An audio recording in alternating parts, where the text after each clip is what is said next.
Welcome to the Cherry Picker, the horror movie podcast where we like to kill people. But not really, but not really. I'm your host, Zach Cherry, and with me as always is. Eddie of Edward's Truth. There's no line because we've covered most of these movies, right? We have indeed, yes. Yeah. And today is an interesting one because we are not talking about a movie specifically, but instead we are covering the subject of the best kills from every major horror franchise. This is part of our Patreon's choice that we do every month. So if you are supporting on Patreon, you have the opportunity to nominate a movie or subject that you want us to cover. And this month, this was nominated by Eric Champany and it swept. I think it was like 19% of the votes, based Woo! on 58 votes. So, Nice. henceforth, here we are talking about the best kills from every major horror franchise. And Woo! which horror franchises, pray tell, might that be, Edward? Well, here, my phone. Okay, so we start. Recovering 10. Recovering Yeah. 10. We're Yeah. covering 10. So we'll begin with Saw. We'll move on to Evil Dead. Then Final Destination. Then Hellraiser. Then Child's Play. Then the Texas Chainsaw Massacre. Then Scream. I don't know how you say scream in French. Yeah. Then Friday the 13th. And then A Nightmare on Elm Street. And then Halloween. Halloween. Halloween. Halloween. You like the Halloween. ween. Wien. Halloween. Halloween. Halloween. Halloween. Yeah. Halloween. Vas Halloween. Vacillating from French Everything. uh We're from everywhere. to English. To Cockney. Yes. Yeah, okay, yeah, because we decided what is a major horror franchise, and Yeah. at this point there's so many, so we just picked the 10 that we felt were the most befitting. Unless Yeah. do you think that there's anything we missed? Missed? I mean, what I else we have like Psycho and Exorcist and Yeah, I yeah, don't think of. I mean, it'll come up as we discuss these movies, but it's one thing to talk about them as like best movies, but when you yeah. start talking about like best kills or best death scenes or anything like that, you start to kind of realize that not every franchise prioritizes those kinds of things. So it makes it Yeah. easier to narrow it down. Like I think if we like It's Exorcist, it's I think there's it kills, also but it also came down to like the number of movies within the franchises because like right. Amethyst is mentioning in the chat like the X franchise, Mm-hmm. which there's three. So it's just like, yeah, I don't like think like when I think of franchises, that's not one that Trilogy. 'cause, I think of like Prom Night before that, or Paranormal Activity, or Resident Evil. Um, Yeah. that's a because how many Resident Evil movies are there's apparently a new one that's in the works from Oh. the director of Barbarian. Oh. All Yeah. right. I'll give it a shot. I'd We're watch it. also we're also getting Children of the Corn, Leprechaun Oy. in the chat there. So gosh, no. I haven't even seen all of the movies in those particular No, th those I would have to. franchises. Well, I mean, full disclosure, there is a franchise here that I have not seen all the movies to at all. Oh. But yeah, but I mentioned it many times on this pod, so it's okay. I'll just pick the ones that I've had the exposure to. Which franchise is that? Hellraiser. Hellraiser. Well, I mean, Yeah. okay, to be perfectly honest, like when it comes to Hellraiser, I don't really consider anything past the first four to be actual Hellraiser movies. Hmm. Uh, because technically five, six, seven, and eight were not supposed to be or not meant to be. I know that like there's been rumors to say that the fifth one was supposed to be Hmm. a Hellraiser movie. It was written and directed by Scott Derrickson, who did Black Phone and uh, the other one with Ethan Hawke, Sinister. Ah. So he said that it was a Hellraiser script, but it just like everything really seems like it was more so spec scripts that were um, transformed into Hellraiser. But I mean, Yeah. if he says otherwise, then okay. So there's just the three. But then they Dimension did another one that was Revelations, I think it was, or Mm-hmm. what I don't remember. I think it was Revelations that was just made on a shoestring budget. That was like a Hellraiser script, maybe. I don't know. Maybe it was they had a spec script, but it's hard to say. There was another one called Judgment. Right. Actually, Heather Langenkamp has a small cameo in it. But Ooh. nothing that justifies, Oh. the it's not a good franchise. And then there was the reboot, whatever that came out recently that, it definitely like it swung for the fences. I think that Mm. there's value in it, but ultimately I was kind of, underwhelmed by the whole thing, Mm. unfortunately. And I mean, it was a Hulu, or it was some sort of streaming Yeah, I think it was Hulu. release, so it just sort of like it didn't, I can't see another one being made, at least, following any sort of new continuity. So yeah, Mm. I really just think of like the first four. So maybe this Hellraiser shouldn't have even been included. But Right. Pinhead is, when you think of like the kills and you think of like the heavy of the franchises, he's one of the Right. the more prominent ones. So Right. yeah. Amethyst asked, I've not even seen all of the original four Hellraisers, right? No, I've seen the first three. Have not seen the fourth yet. I still have to get on that. So I kind of love the fourth one. I mean, it's it is what it is, but yeah. So good it's bad, maybe? it's interesting. It's very ambitious. It's a story told over time with a wraparound that takes place in outer space.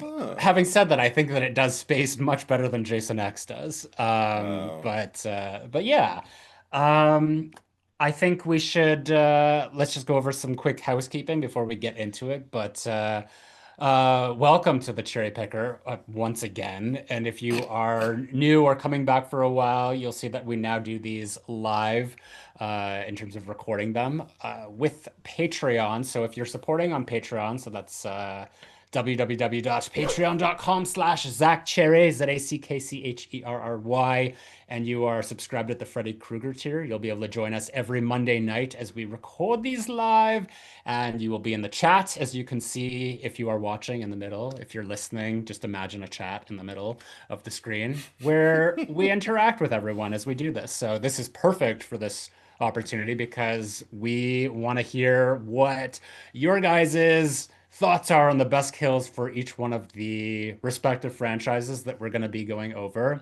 Also, Mm. if you are watching this in the future on YouTube, feel free to comment in the comment section below to tell us what your opinions are.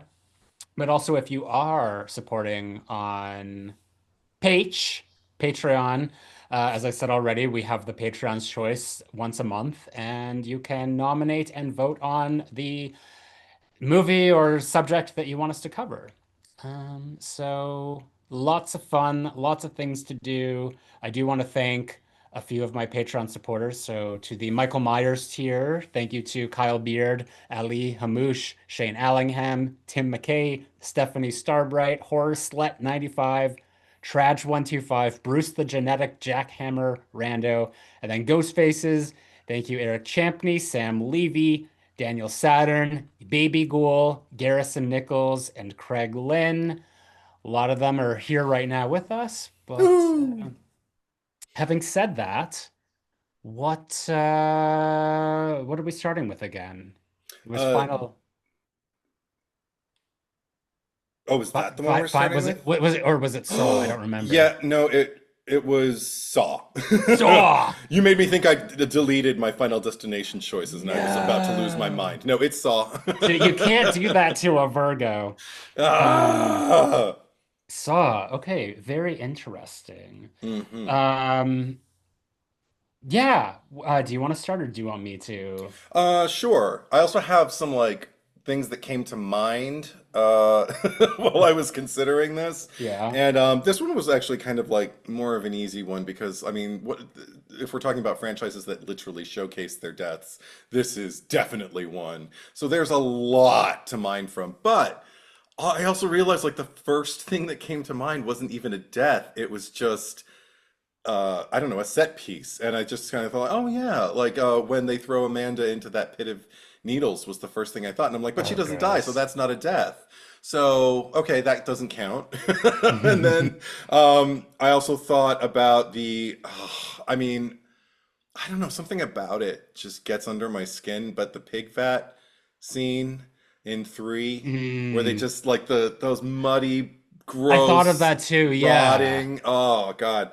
And I also thought about, okay, because we're a Saw 6 loving family here. Yeah. Um, I I thought about this one after the one that I chose, but Mhm. the one that I thought it was a really, really good one where he has to choose between his secretary and like the lackey who are both Mhm. standing on like the planks, like they're, and he has to decide which one of them is Yeah. going to die. That one was really, really high tension and great. But I think the one that I even prefer more so is the one on the merry-go-round where he's The got carousel. Yeah. yeah, the rifle and he's got to choose, and these people are screaming at him, pleading for their lives, and even insulting him and telling them, I have a family, I have a this, I have a that. And he lit, and because I think the thing that's really satisfying to me about it in terms of the deaths is the fact that it's not, some of these are one and done. Like once somebody dies, that particular set piece is over. But the fact that he has Yeah. to kill someone and then it continues to go and he has to keep killing people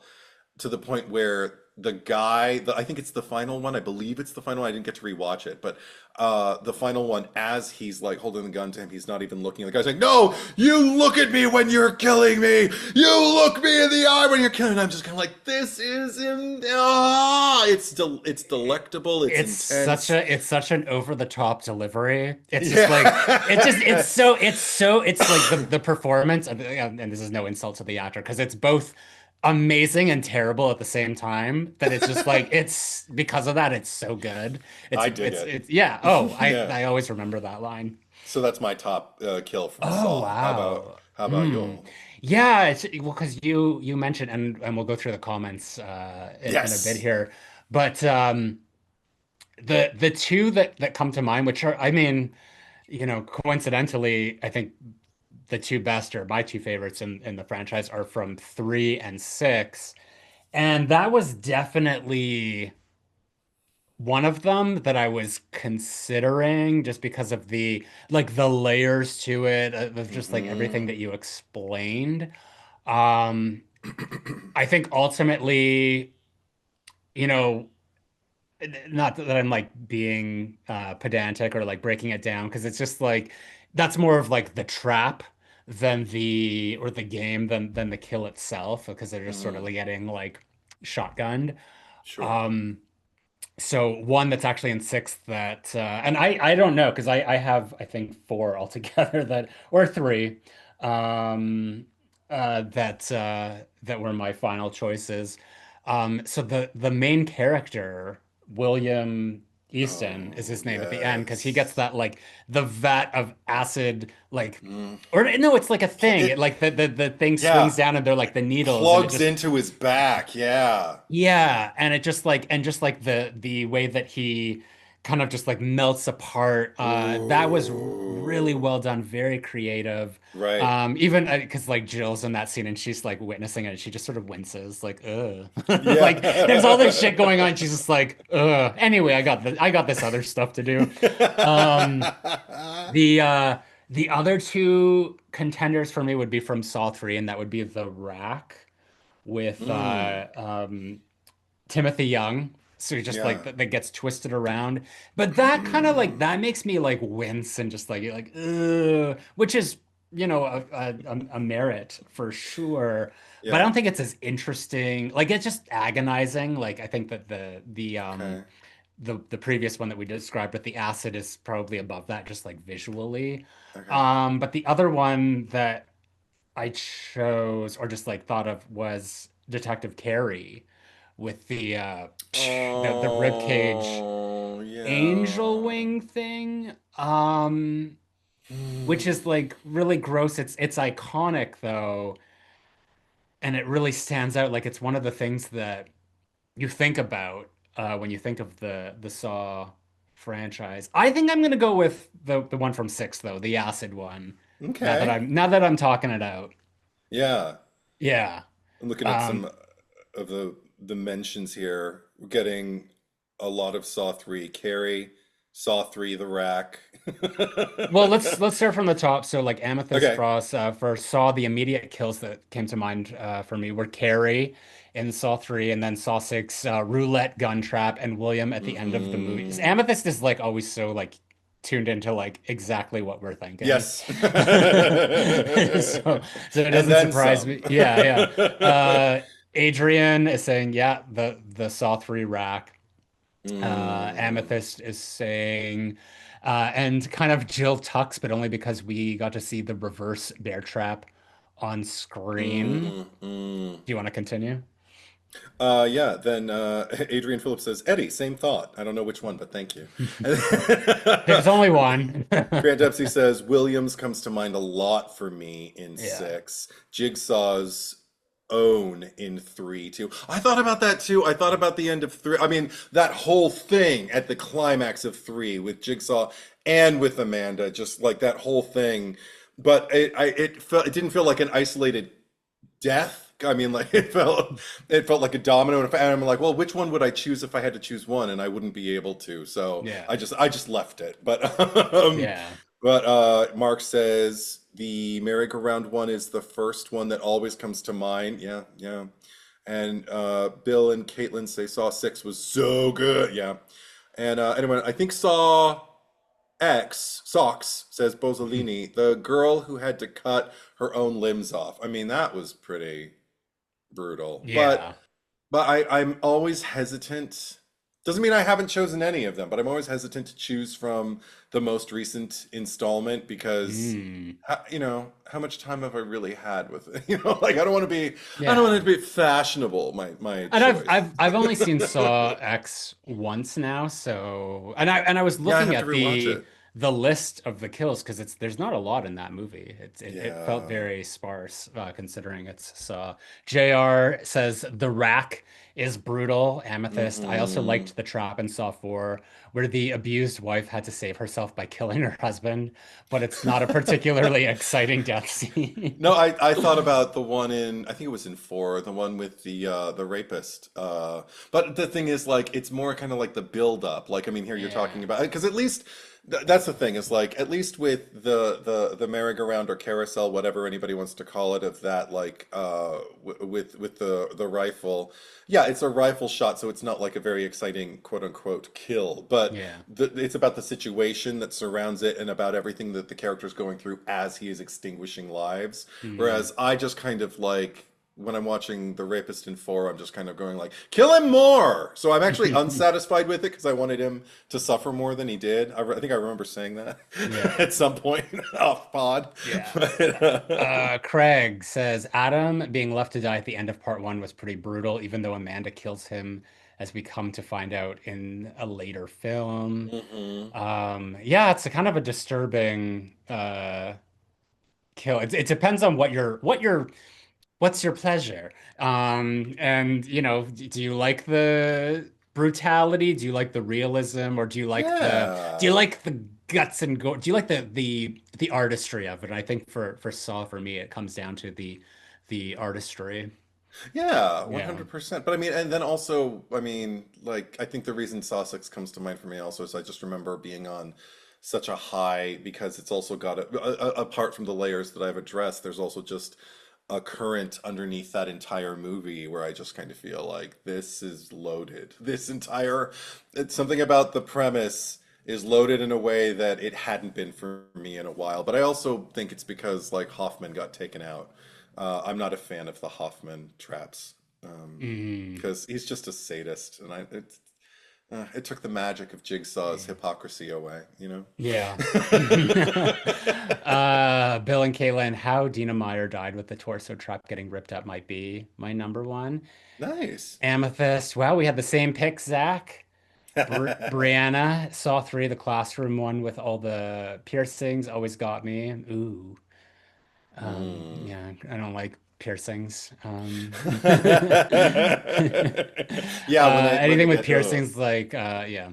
Um, Amethyst, I remember seeing Carrie's death in Saw 3 and thinking it was a dream sequence, but it seemed like she died so early. Well, there was like a very dreamy, ethereal quality to that segment yeah, as it was.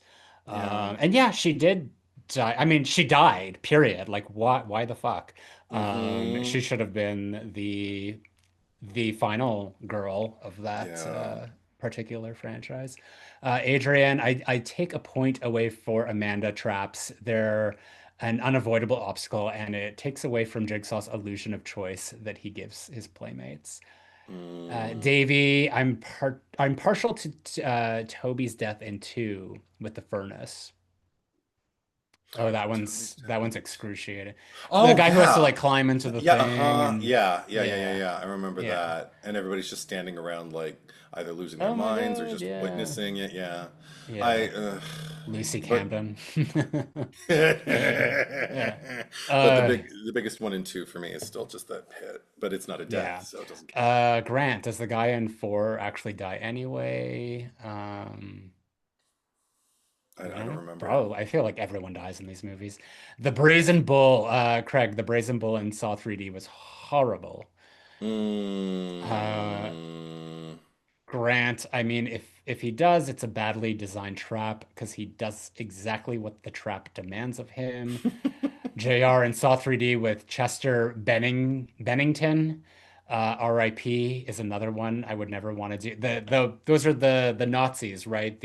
Oh, The car yeah, with the thing. car. Yeah, Right. that was a The lot. Jeep. I just like that movie in general, like everything about it is so shoddy to me that I didn't even my mind didn't even go to that one, but I think that that's probably the highlight of the movie if there was At one. that point, I think it was the most unsaw-like opening that I had seen. I Well, it's not remember I the was opening. It's just like in no, the I middle know, of I the movie. know. Yeah. No, yeah, no, I know that, but I mean just the opening. I remember thinking like, oh, something's off. They're supposed to Yeah. feel like they're coming home, and yet, I was like, Yeah. Okay. Well, let's move on to the next one, which remind me of what it is again. Evil Dead. Evil Dead. You want to go first this time? Um, yeah, this one was relatively easy for me Me because too. well, we'll see if we agree. It's the Abomination in 2013.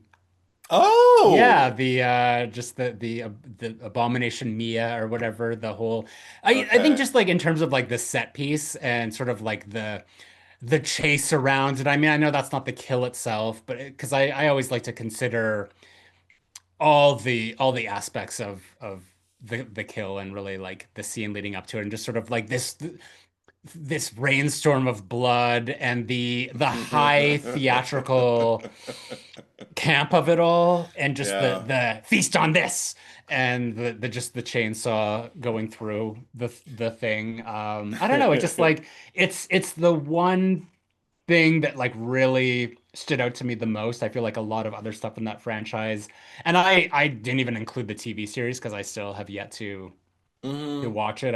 I know that that probably could have been an options for consideration, but I mean Sure. a lot of Evil Dead. I know that there's always differentiation.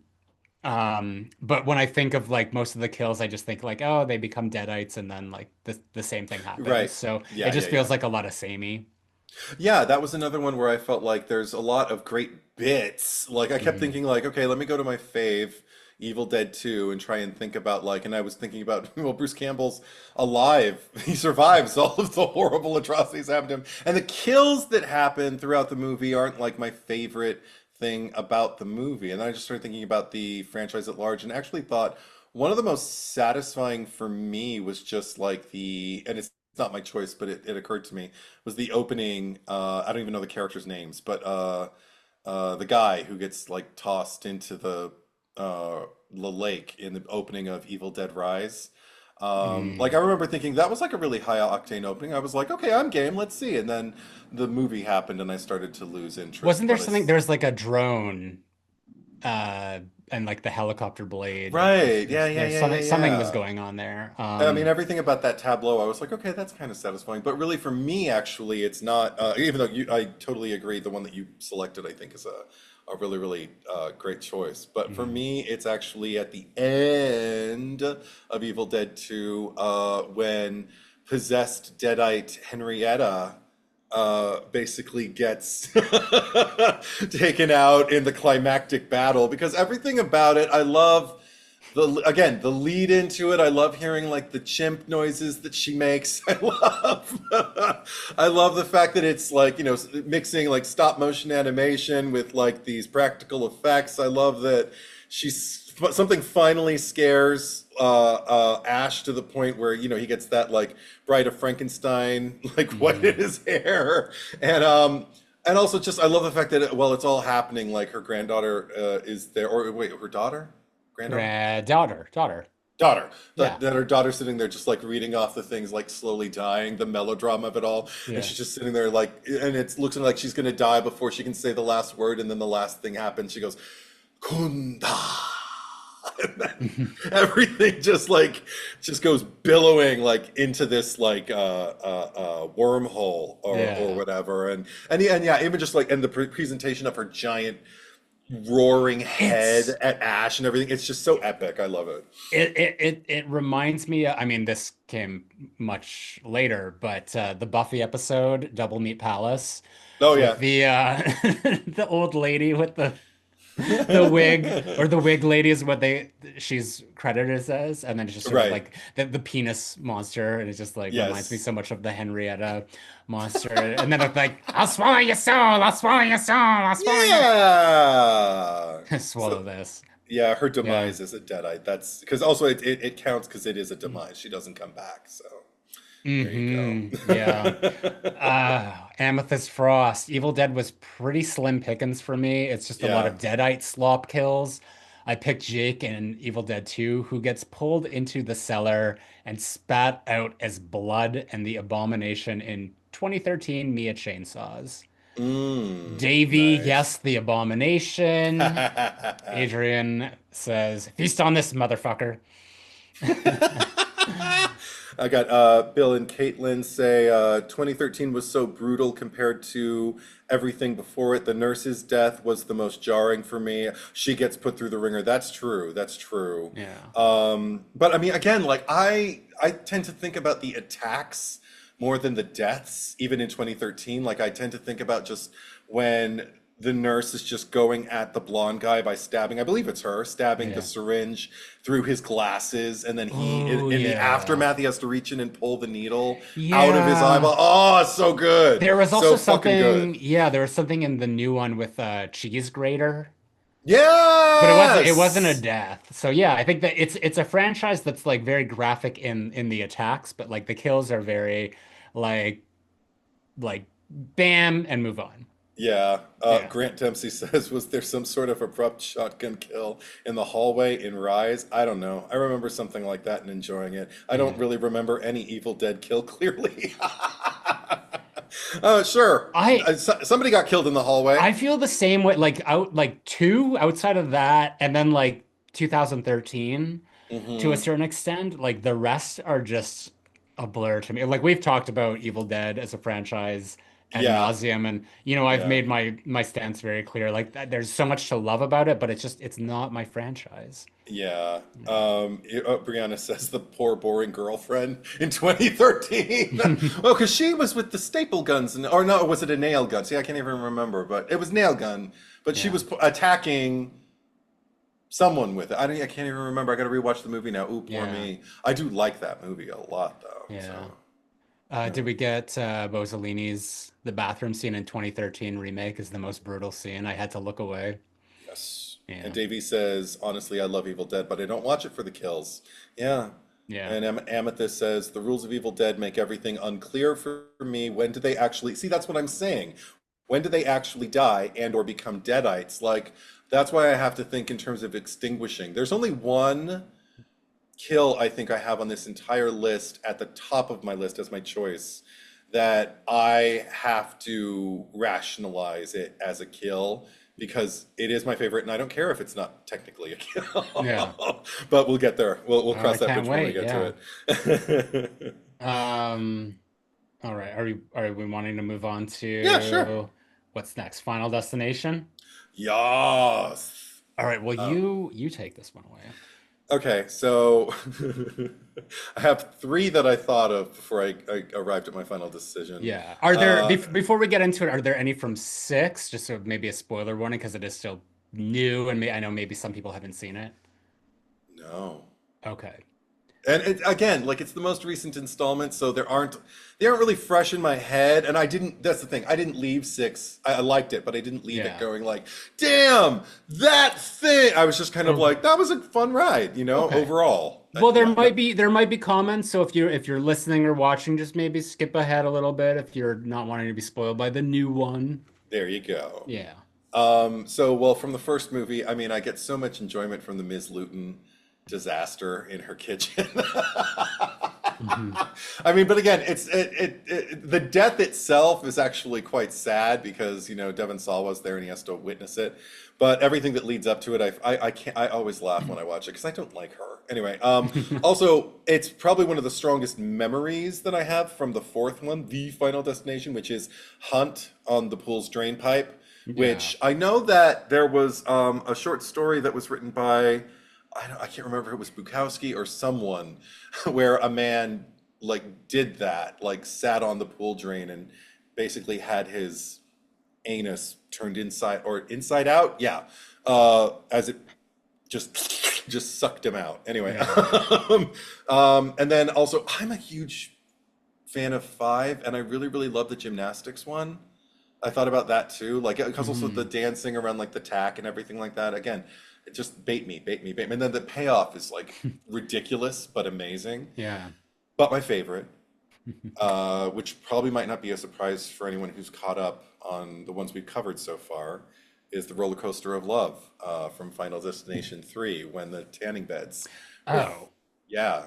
you said roller coaster of love, and I'm just like Well, because there's a roller yeah, coaster. yeah, Anytime I hear that song now, I think about mhm, that scene. yeah, Also, I like the fact that like they're dimensionalized, but not entirely. I love the way that, as we addressed in that pod, like they're almost as culpable in their own mhm, deaths as death is, mhm, and also just and then the jump cut from the death immediately to the funeral of like the twin caskets.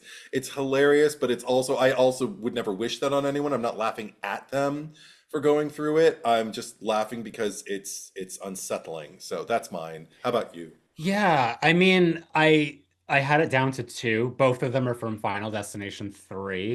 Ooh. I do want to shout out. I know it's just the dream or the vision of two, but we talked about like I Okay. think that's the best opening. So even though it didn't happen, like even that first log as it like goes through Yeah. what's his face's car, like it's just that whole bit is so much fun. Yeah. But yeah, I agree with you. I think that there's something about the tanning bed sequence that just like all the moving parts in it, everything that's just like the whole Rube Goldberg effect of it all Mm. is probably like the best example of that franchise of just something like if I was showing Final Destination to someone or and just like had a death scene to show them Yeah. and just to like would you watch this? Is this something that like you would be interested in? It would be that just to be like this Yeah. is kind of like what this franchise is about. Yeah. So that for sure, because I think that it's like I find it more hilarious than anything, but I still think that there's something about it that is kind of terrifying, Mm. like in a funny way of just like all these things. And I've never not like gone into a tanning bed and thought about like what if like the roof of the building like falls in, and what if I'm trapped in here? I always Uh, bring my phone into like I don't tan, I do red light. So okay. it's the same thing with like bulbs, but it's not like tanning you. Okay. But like I'll take my phone in just in case because I always think of that movie. So the fact that like that movie had like it's almost like the Psycho and the Jaws thing where it just like makes you afraid to go swimming, makes you afraid to go in Yeah, the shower, makes you afraid to 100%. go into a tanning bed. So yeah, there's that. The only other one that I think and this might just be because we watched it recently and it's fresh in my memory is Aaron Ulmer, that character with the nail gun. Mm-hmm, mm-hmm. Because there's just something about like the nails going through it. She's still like cognizant of it Yeah. and like dying as it's happening. There's Yeah. something very unsettling about that. But I Uh-huh. think it's just because it's so memorable. I would personally go with the tanning beds. Yeah, well, she's like reverberating from Yeah, the impact of like the yeah. nail gun going into And her and everything. that's another example of a scene that there's like this setup to it, just like the whole like every moving part that leads up to that moment. Yeah, it's so funny here because the first comment from Adrian is, "It's the tanning bed, isn't it, Eddie?" You know me too well, guys. And Davy B. Jones says, "My favorite kill is from Bloodlines," and then describes it. I don't know if we want to read it. Yeah, I mean, we're here. We're in Okay, spoiler territory. the MRI piercing death in the hospital.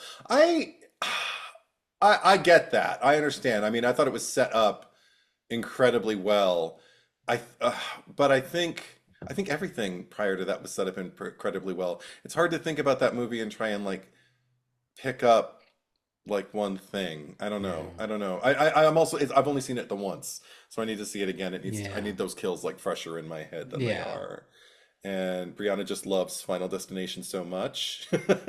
C. Edward 1984 says tanning bed for me from Part 3. I love the gymnastics death from 5, though being a huge gymnastics fan, laughing my ass Yeah. off. Amethyst said then I would say Terry getting hit by the bus because of the shock value and also the MRI machine death in the new one. Yeah, the like I thought about Terry because it's just like it's one of the more iconic moments of the Hmm. franchise. But I mean like it's almost like and you know, we'll get to the Halloween franchise, but it's like the person getting pinned to the door or the wall with a knife. It's just like that is done so many times that it just becomes an homage of itself again and again. So it kind of takes the piss out of the first one. Yeah. So even though that moment is like great in and of itself, like I just feel like it just has diminishing returns because it's so common at this point. Yeah.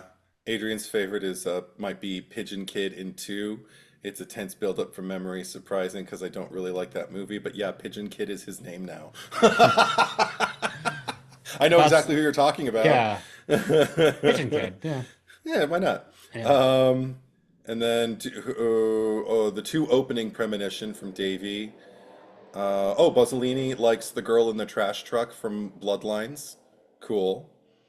And let me see. Oh, Grant Dempsey says the gymnast in 5 really sticks with me. Yeah, I get that 100%. That I think of as often as I think about the opening, which I also think is really, really strong. But I didn't want to choose an opening because like the same thing you were saying, Zach, like it's premonition, so it's like, well, it doesn't happen. So and it's never as satisfying when you see it happen in real time as it is when you see it in the premonition, because Yeah. that's when you get like the close-ups and everything. Yeah. Did you So get the sick. Bozzolini's my favorite scene now is from Bloodlines, the girl in the trash truck? Yeah, I read that. Okay. Sorry, I got a little lost because I was there's all these repeating messages.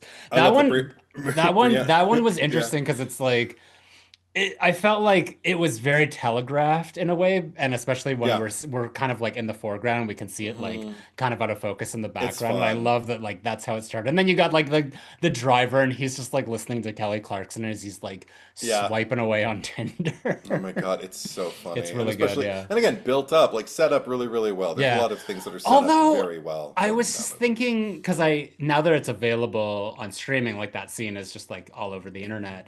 Mm. Um, would it have just been better if she had just gone to the back of the thing and just like waited there? Because I don't know how much those like push in if she would have been crushed.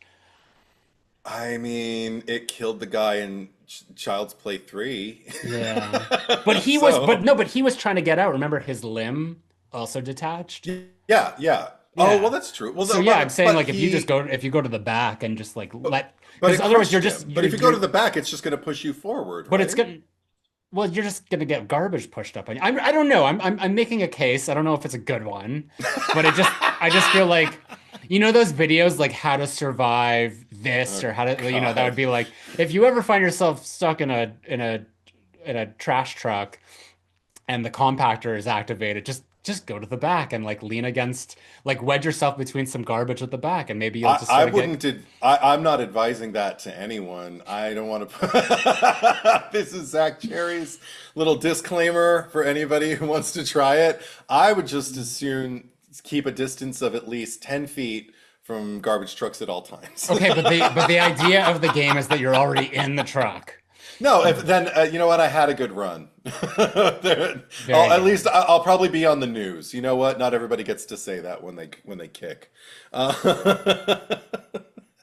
Uh, The van Garrison says the van pipe scene scares me every time. No, is mm, that the one where she's the airbag?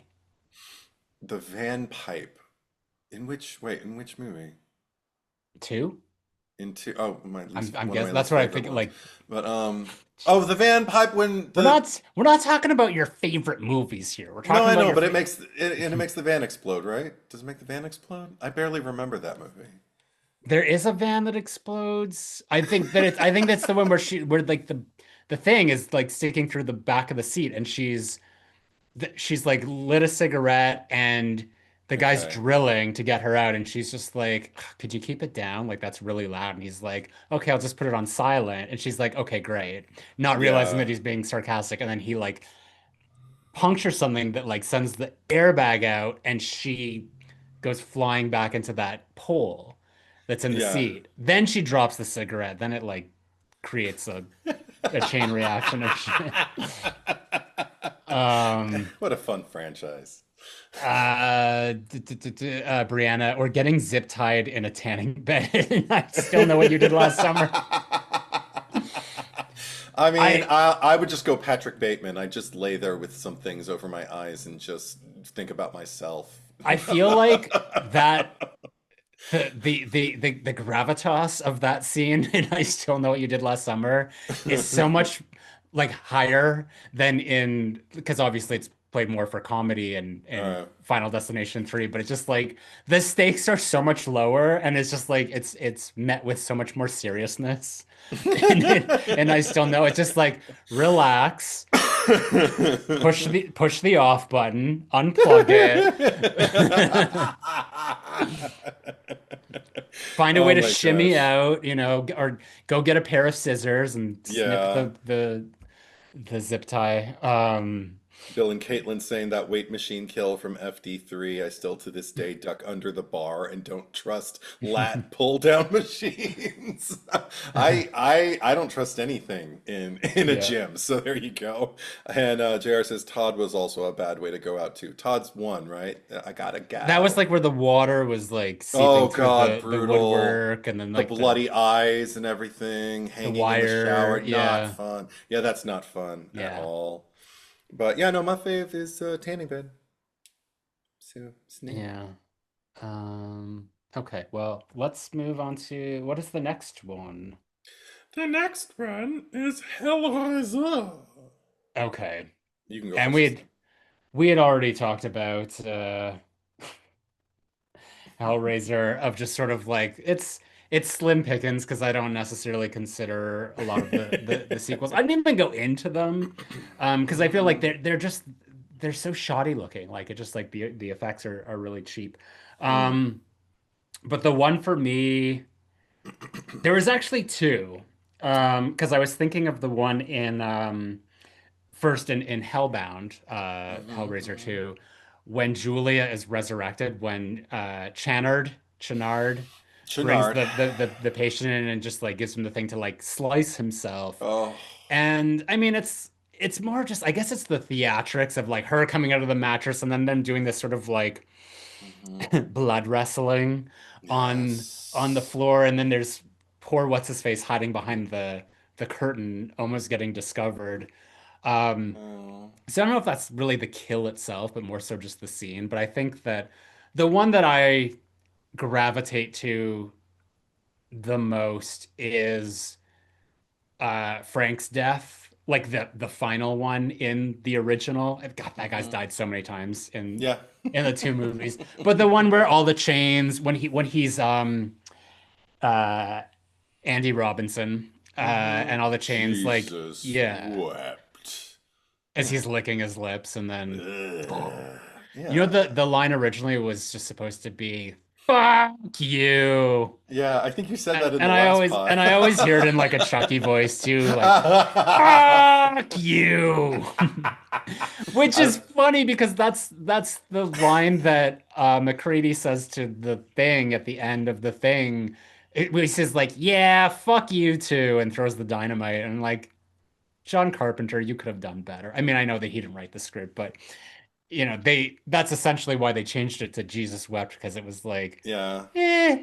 we can do better than that. It's not as bad as Jason, say hi to mommy in hell. Yeah.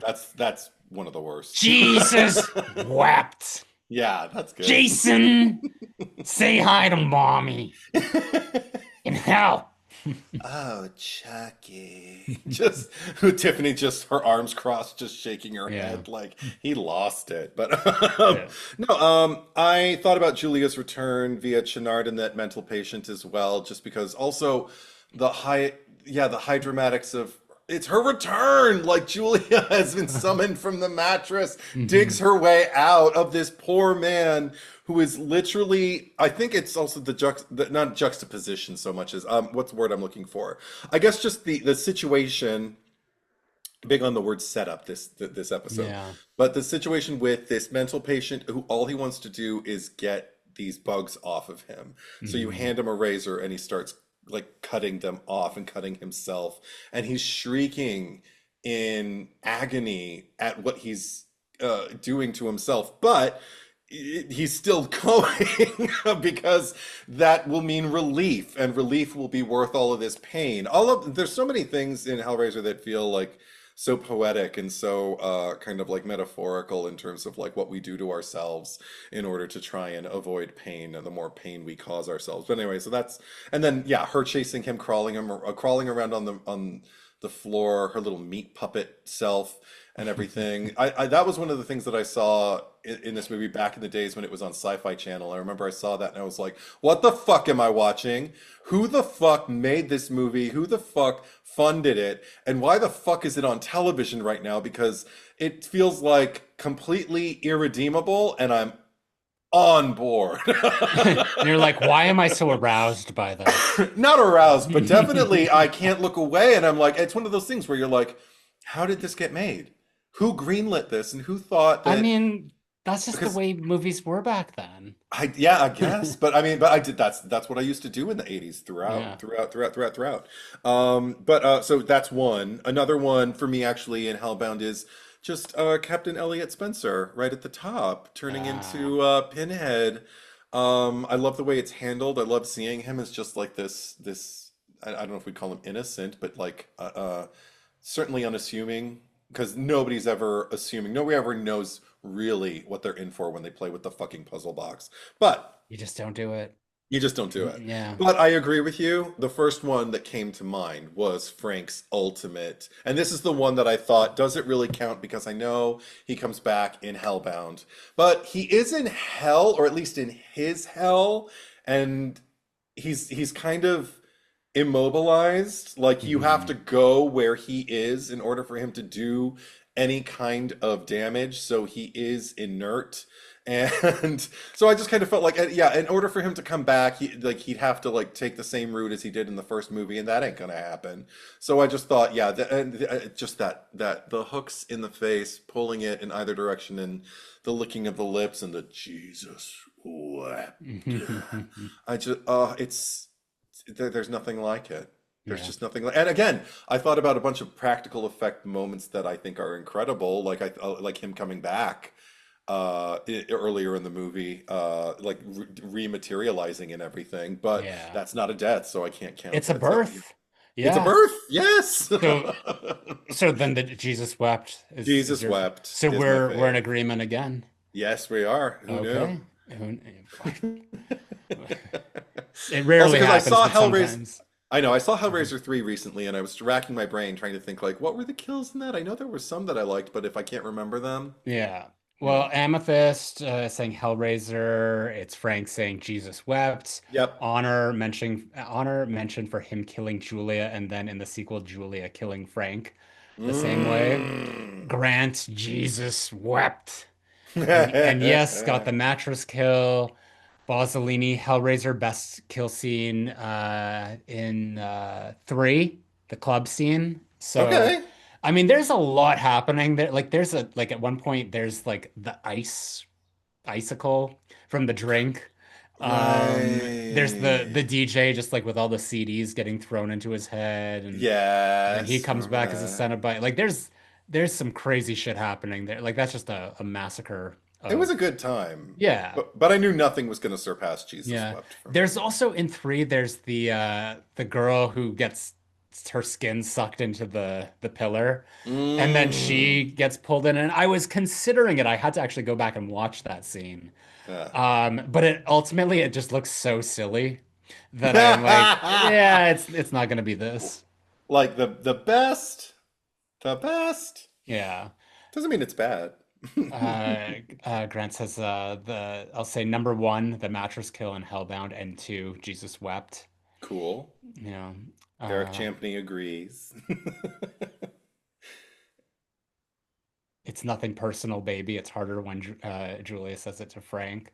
Yeah. Says Amethyst. I also always remember Chenard's Cenobite transformation being way more brutal than it actually is. I even remembered his demise being more brutal. I did go back and I looked at that Yeah. just to see, like, oh, what about him? Because I know I just can't wait for him to get stamped out. Like he's just a lower class of criminal than Julia. Yeah. He sort of gets like half decapitated, like this Yeah, the way that Sean William Scott does in Final Destination, just like right. It's fun. partial head. Yeah, and Yeah. it's cool. Yeah. I'm not taking away from its coolness, but again, we're talking about the best kill, and I'm like, no, not even in this Hmm. movie is it the best kill for me. So it's good, but Yeah. there you Brianna says the scariest part was Frank's fingernails. go. And Grant, I really like Voight's Cenobite transformation in the reboot too, but those aren't kills, I suppose. Yeah, okay. I don't even remember the reboot. Yeah. Yeah, The I only thing I remember in the reboot is I really like the innovations that they did with the puzzle box. yeah. The Oh, puzzle and box kind of became a character oh on yeah, its own in the reboot. sounds like it. Yeah. Amethyst says the Pillar Girl was decent until she gets CGI'd going into the pillar. Like you said, Yeah. it's okay, Yeah. cool. All right. Well, what's the next French on the Next list? French is Charles Pla. Okay. You want me to go first? Please. Okay, I'll work my way from the last one that I thought of because I really, really do like it, and I'm actually a huge cult fan. Mm. But in Cult of Chucky, it's Claire, the one who is basically kind of like the doubting Thomas the whole time until she finally sees Chucky and then realizes like what the fuck's going on, and then she gets like completely immobilized, like and reclined underneath that skylight Mm. which breaks. And it's a nod to the kill in Bride of Chucky, which is basically like the overhead mirror with the champagne being thrown into it, killing those two thieving newlyweds. And but there's something about the way it's shot and the snow falling after the skylight is broken and shards all over her. I don't know, there's a weird it's it takes it to another level for me. So that's one I thought of. Another one I Mm. thought of was in Curse of Chucky. I really really like the one with Jill the babysitter when she's sitting there like doing her kind of naughty, Skyping or whatever. Hmm. and and then she sees like she doesn't see Chucky in the background or everything and then all of a sudden he's sitting next to her and he just kicks over the pail of water and it goes into the electrical outlet and it goes onto her feet and she just gets electrified there while he's Hmm. sitting there in the flashing light with that just nefarious just malicious smile on his face and he hasn't even been disrobed as it were yet as like the Chucky who we've known up until this point, he's still playing little sweet doll. Yeah. So anytime you get to see sweet doll Chucky looking scary, I don't know. So I really, really like that one.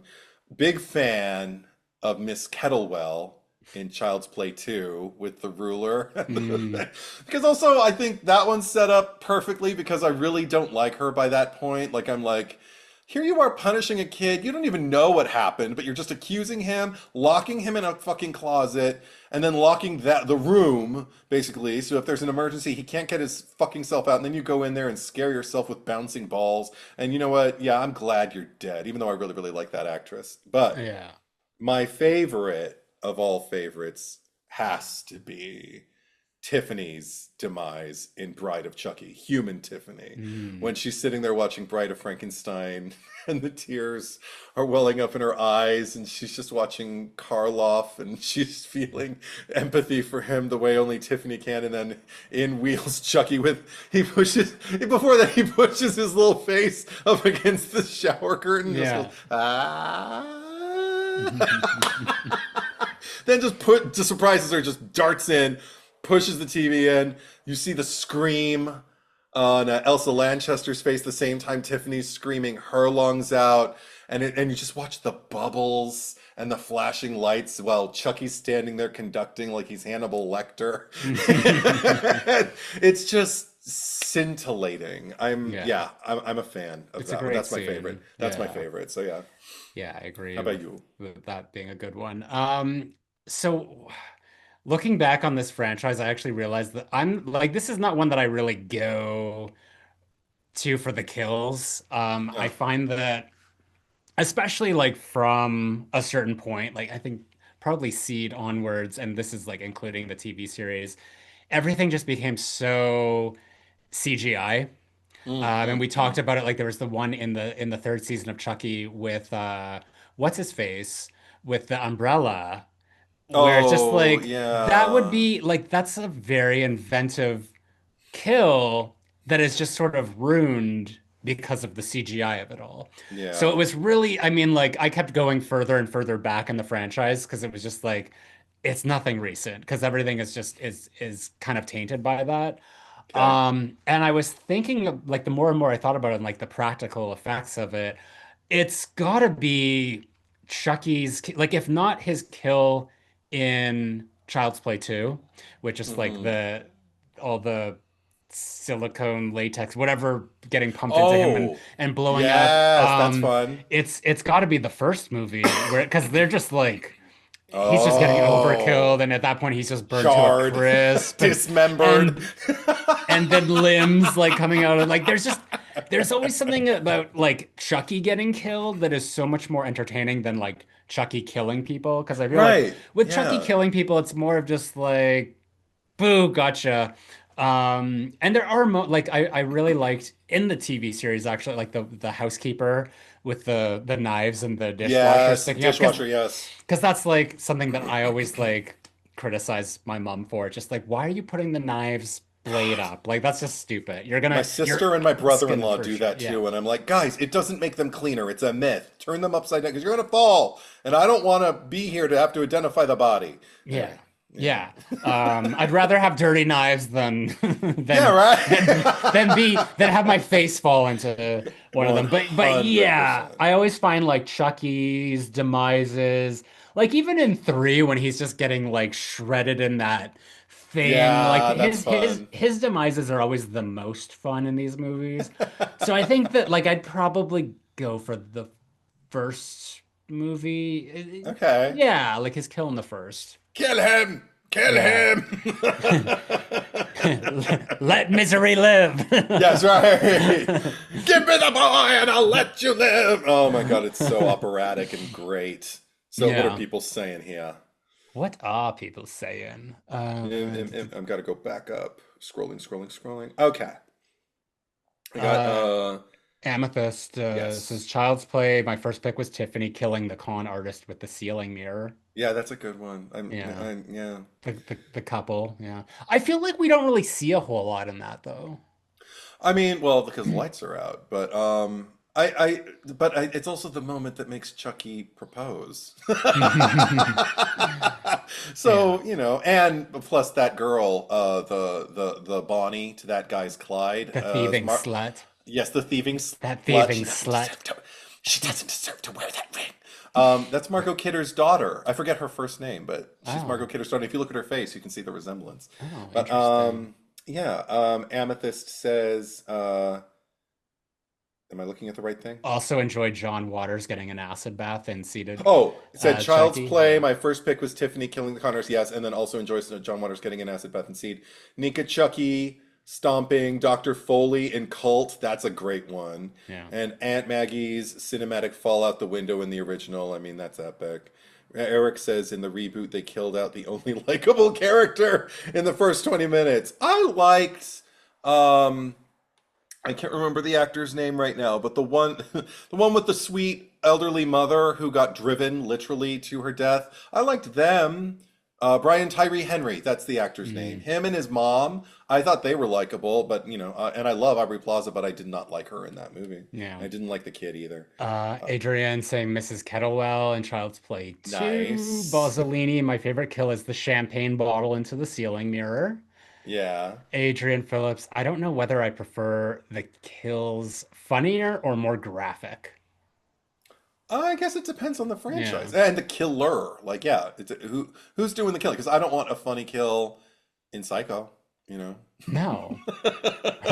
Is there a funny kill that you can recall in Psycho? The fun comes after with like I think about like that girl in the ice in Psycho 3 as the cop is like taking out the blood-soaked ice and like putting it in his Oh. mouth one at a time and licking his fingers while Norman looks on in horror, but he's the only one who sees what he's doing. So yeah, Yeah. I mean stuff like that. And that's not even funny, haha, but it's very Hitchcockian. Yeah. Darkly humorous. Davey B. Jones says Chucky's death at the end of one, just like you, Zach, just really gruesome with the doll being all charred and then them shooting him and seeing the blood come out of it. Yeah. Yeah. And also the wanna play. Amethyst says the bubbles when Tiffany dies make her death look so pretty. I agree. And Grant Dempsey says, I'll say number one, Chucky's 500 deaths in the climax of two. And number two, John Waters' acid bath. And number three, the Colonel's heart attack in three. Yeah. That's funny. That's a I funny death. I thought about the John Waters acid bath. It's just because it's so CGI. Yeah, I But thought the same but thing. it's good CGI. Like I enjoy it. So I think that Yeah. that's, an exception to, a lot of the more ridiculous stuff that comes later. That said, I would have preferred just show me John Waters writhing in facial prosthetics. That's all I need. Yeah. That really is all I need. But and I think he plays everything that leads up to it really well. He's a good victim. Hmm. Amethyst says, and the way she kicks him into the wall. I think the Chucky attacking Tiffany. Oh, right, right, Right there, right, right. yeah.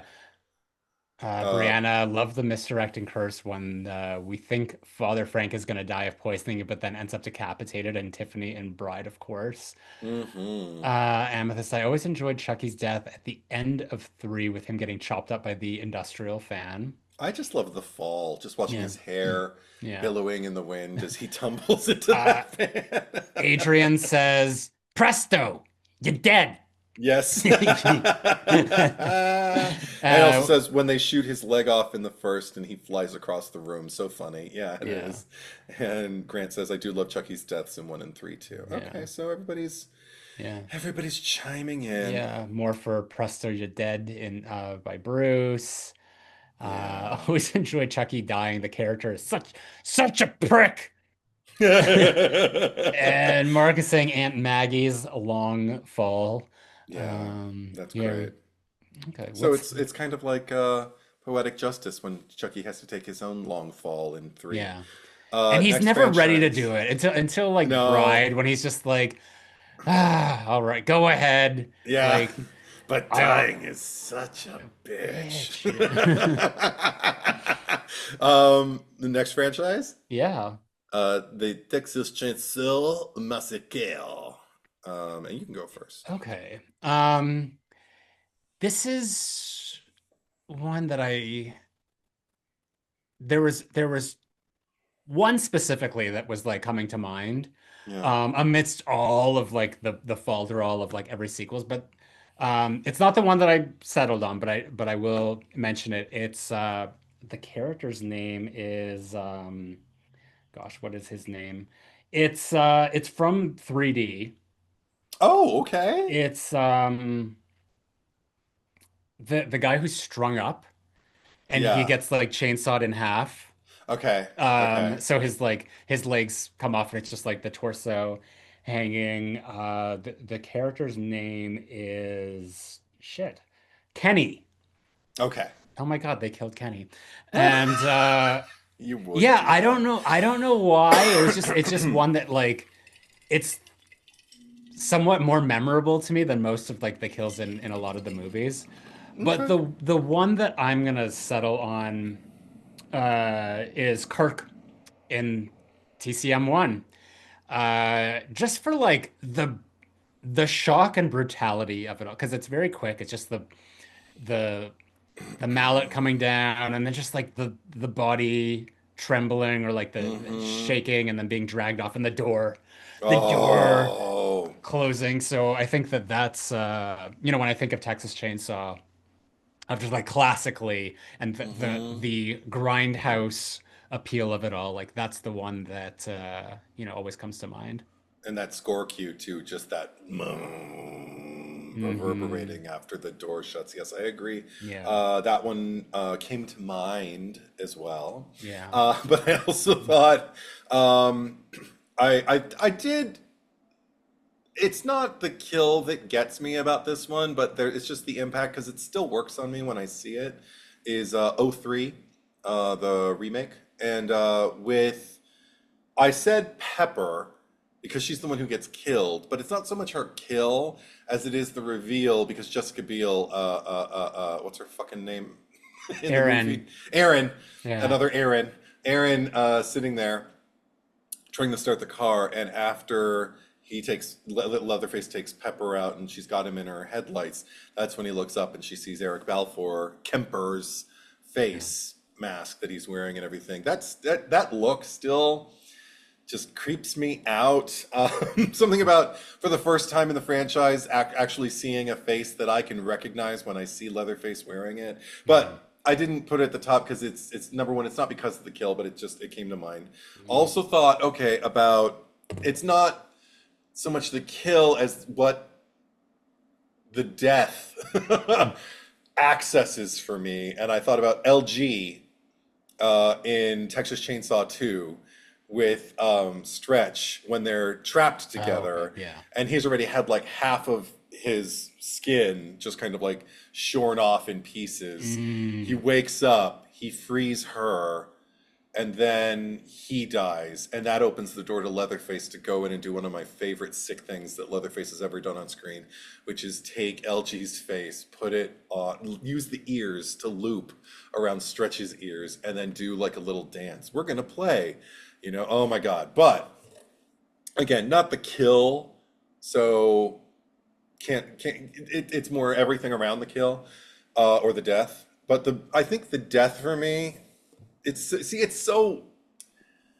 uh, it's the whole thing because mine comes right after yours, which is Pam.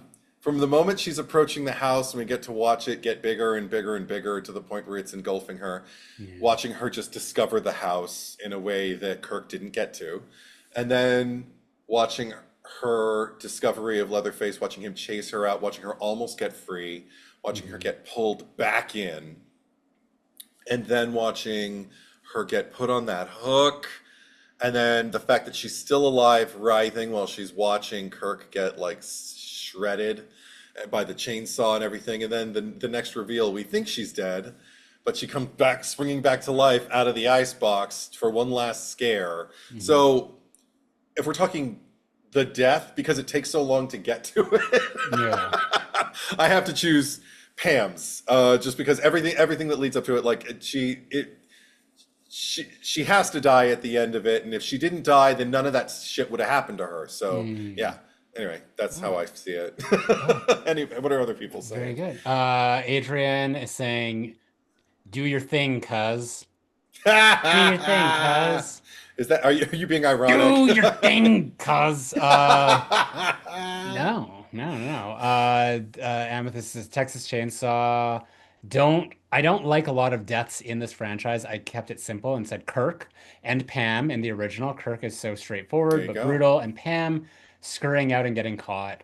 Yes. JR Heatherface makes a return. Heatherface Heatherface in 3D or 3D. Heatherface in Next Generation? I guess yeah, I There's forgot that two she's also Heather. Heathers. But only one, like Heatherface came out of Heather, the Yes. descendant of the Sawyer Yes, family, that's and true. That's true. the one who should be 40 but is in her Yeah. 20s in Texas Ooh. 3D. C. Edward 1984 says the bus scene in Texas Chainsaw Massacre 2022. Okay, interesting. I mean, that's probably the best part of the movie. I gotta rewatch that movie. I think I might still like just her saying, "You just need to go somewhere else. There's homes for people like you. Like, there's places where people like you can go because we need to live here and appropriate all Remember of Remember the." my headcanon was that this is actually just to like form a continuity and Uh-huh. that character, like the guardian of Leatherface or whatever, actually Yeah. is Heather. But just like this movie takes place like years and years in the future. So she's much older now. That would be funny. Well, because at the end of 3D, it's like she's now his keeper, so she's got to take care of him. So it just like the idea is that they then relocated to this ghost town, and Yeah. now here comes these influencers in the year 2050, and they're trying to force them out. Leatherface is actually like 100 years old, and Sally's even Right. older. They'll still be trying, influencers will still be trying to gentrify tiny cities in Yeah, Texas 50 years from now. But yeah. here we got, oh, Amethyst just doesn't like the shot of Jerry finding Pam in the freezer and then she just dies. Davy B. Jones says the first kill in the original, like you, just so brutal and quick, it's so jarring and unsettling. Agreed. Grant Dempsey says Leatherface's first appearance in the OG. Nice. Yeah, A lot of love for the OG. I'm really happy to hear that. yeah. You want anything that? Uh, Bruce, gosh darn, I haven't seen a Texas Chainsaw Massacre yet. Uh-huh. JR, him shaking makes it more realistic. Yes. Adrian, the sound of it. The sound. I like Pam's too. Yeah, 1973 TCM is iconic, says JR. Yes, I agree. Thank you. Most people tend to favor the '03 one, which is why I'm so bitter. But Yeah, I mean, let's just talk about that for a second, because oh I God. one thing that like we're hearing a lot of these days is just like there's no chase scenes in movies anymore, and Mm. there's a plethora of them in like the late 90s and early 2000s, and I keep seeing like there's this post on Instagram a few months back, and it was just like a compilation of just like throughout the slides. It's like, which is your favorite chase scene? And there was one of, it was just like everything. There was like Sarah Michelle Gellar and I Know What You Did Last Summer, Brandy, and I Still Know What You Did Last Summer. I think Paris Sure. Hilton's and House of Wax Hmm. was among them.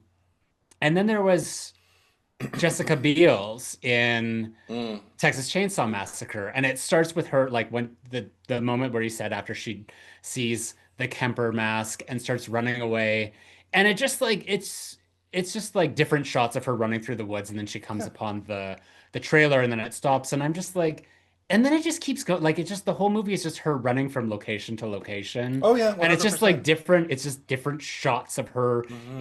in the woods. I don't find it interesting. Like that's not to me isn't like a layered chase scene.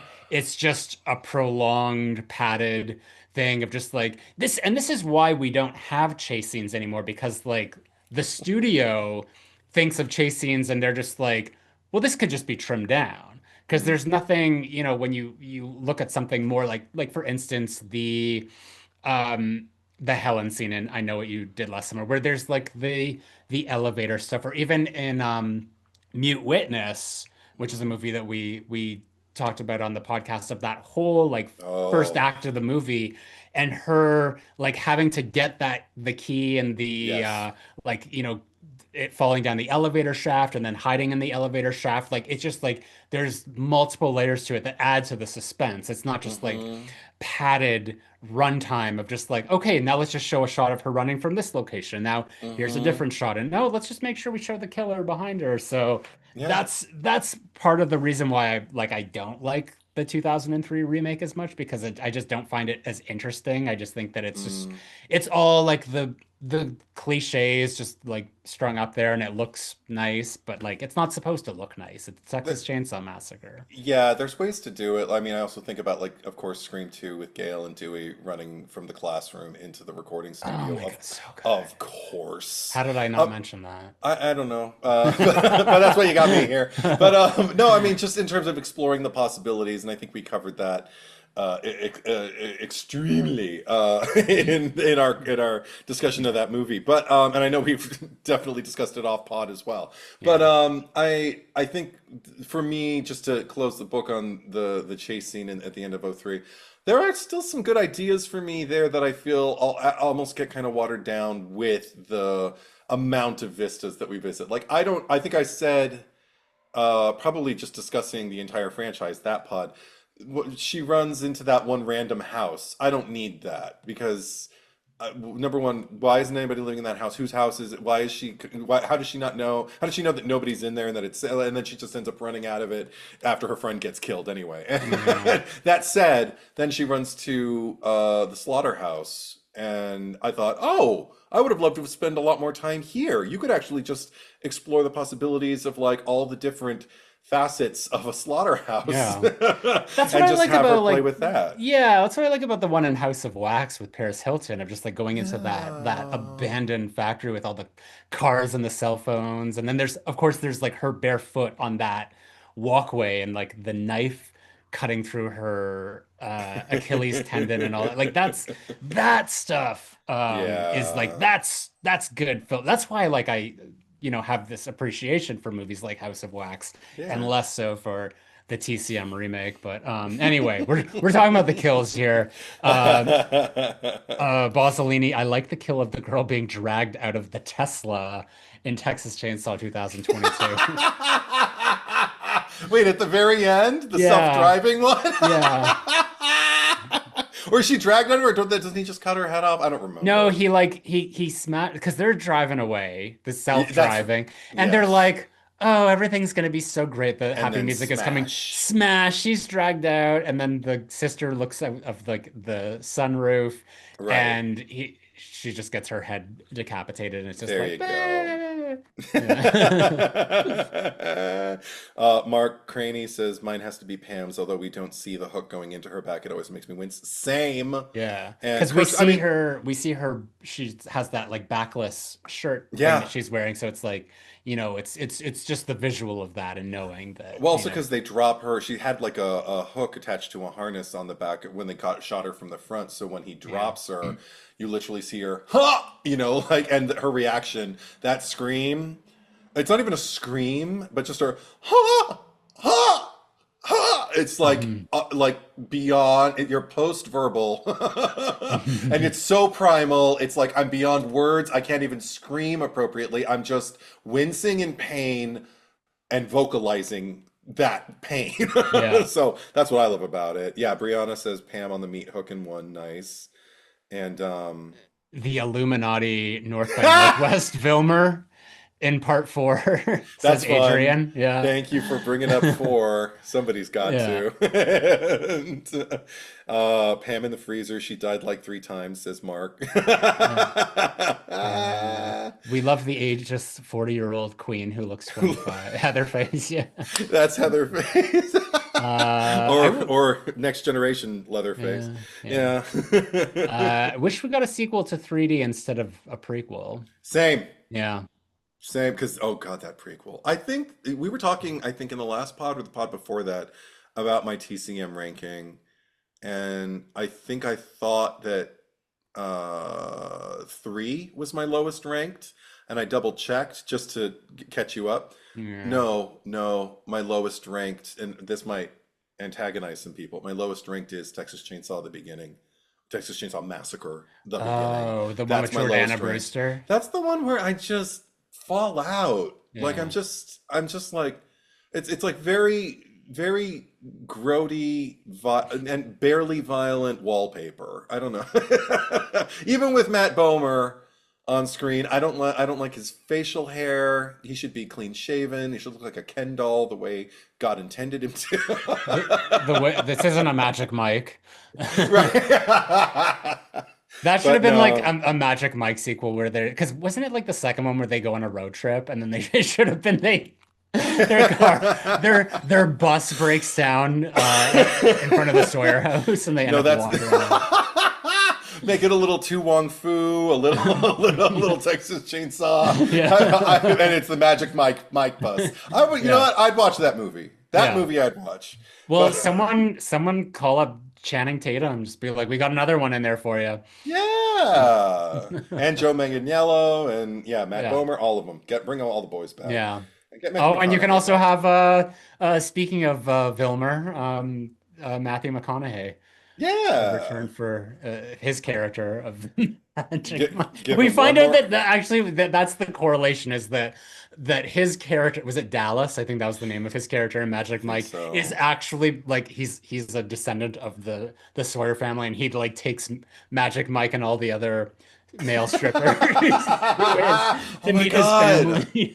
Oh my God, that'd be amazing. Wow. Yeah. Wow. Okay, now why are you making up movies that I want to see? That sound better than most of the actual Texas Chainsaw and Magic Mike movies combined. Hey, Yeah. I dearly love half of the Texas Chainsaw Massacre movies, I'll have you know. Yeah, I do too, to a certain extent, but yeah. Um, was there anything else here? People prefer Davey, people prefer the remake. I mean, I like it, but the original is so much better. It's not even comparable. Absolutely. I think I did a I don't, poll yeah. like a year or two ago asking, it was probably even longer, maybe 3 or 4 years ago, just asking which Texas Chainsaw Massacre movie do you prefer? And by Hmm. and large, there were so many people who preferred '03 to 1973, and I was shocked Yeah. to see my Instagram. Maybe I should do it again and see if people have changed their Yeah. minds. But yeah. Adrian says, I prefer the OG by a lot. I'm 25 years old. They thought the remake would better suit my tastes. They were wrong. Producers, not you guys. Appreciate it, Adrian. Thank you. Davey says, I mean, the remake is nostalgic because it came out when I was 10, but the OG is the best. That's great. Amethyst says 1, 2, 3D remake, I guess probably new gen 2022, 3, second prequel, remake prequel. I hate the beginning. Yeah, Yeah. that thank you for saying that too. I know there were people who were like, "Are you kidding? I like that one even better than '03." I'm like, Huh?"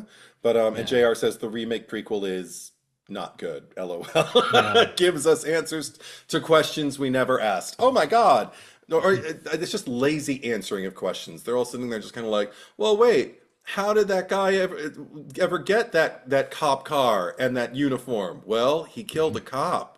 And he stole his uniform and his car. And then they drank lemonade from the tree in the back that grew lemons Yeah, so and they squeezed it stupid. all by hand. So fucking stupid. And how did that guy lose his legs? Well, Leatherface got him off. Okay. Cool. Needlessly. Yeah. Needlessly. Yeah, great. And Yeah. he survived somehow. Anyway. And the thing is, it's like it's a prequel that takes place like a year or two earlier as well. Like Yeah. it's not even like a like it starts back many years ago when he's born, but Yeah. so yeah, it's just like I would watch Leatherface 2018 before I would yeah. watch the beginning. It's Yeah. there was a point though where like prequels were in vogue. I don't know why they decided that like we need to see prequels and it's just like No. just make sequels. Just if you got to do something, just make sequels. What Um yeah. Anyway, we're coming into the home stretch here because we got Scream. Yes. Who went first last time? I don't remember. I did. Okay, so I'll go Yeah. first. All Yeah. right, so I thought about, because the death does get me, part of the Mm, dying. It's, but this isn't my favorite. I'm leading up. But the ones that came to mind, I thought of Sid with Roman at the end of 3. Fuck, oh. fuck me. Just transformative, makes her stand apart from any other final girl because I'm trying to think about any other final girl that like uh got was felt safe enough and didn't get punished by retaliation for empathizing with her oppressor, as it were. And because he wasn't just her oppressor, I feel like in that moment she saw him as, But are a we possible brother. are we talking Yeah. about like Dewey shooting him in the head? What? You're talking about Roman. Sid with Roman. Yeah. Yeah.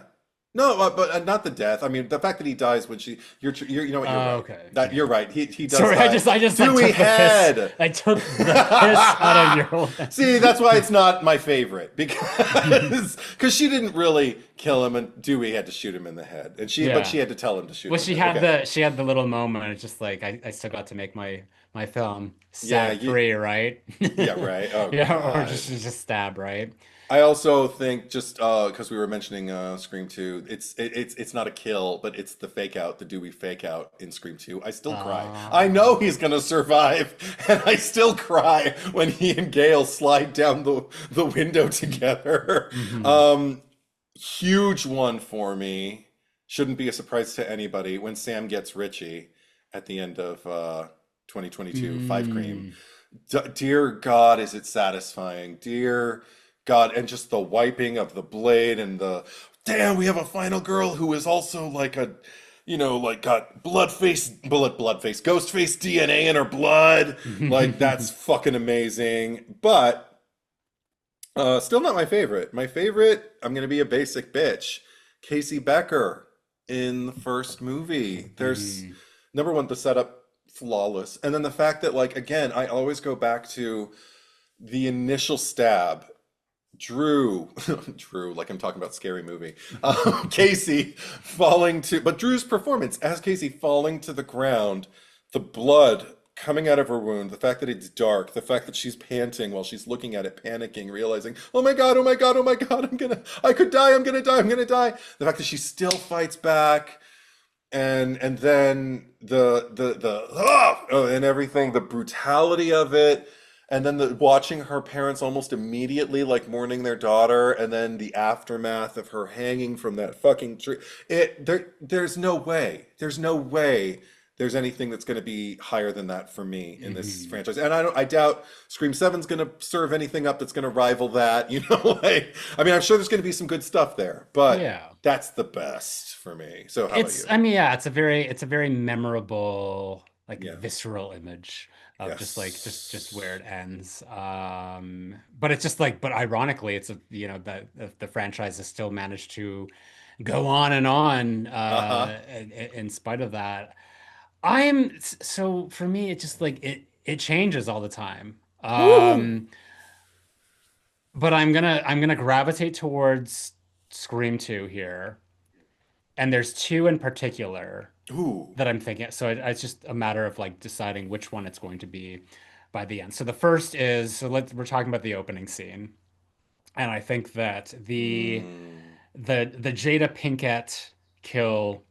There's just something about this whole set piece of just like the crowded theater, the pandemonium of it Yeah. all, and just like how convincingly she sells it, like the veins popping, the eyes Mm. bugging, and just getting up there and just like the guttural like collapse dead.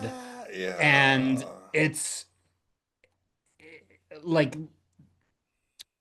when I think of like the opening scene in general, of like the one and two are the best. Hmm. And I think that especially since, those are the only movies of the franchise that actually start and end with the victim, because like they just started doing Mm. the thing where it's just like the ghost face slashing into the screen, which I hate so much. Um, but anyway, like just like that whole moment of just like the Oh. this happening in front of all these people, no one doing anything, just like the spectacle of it all.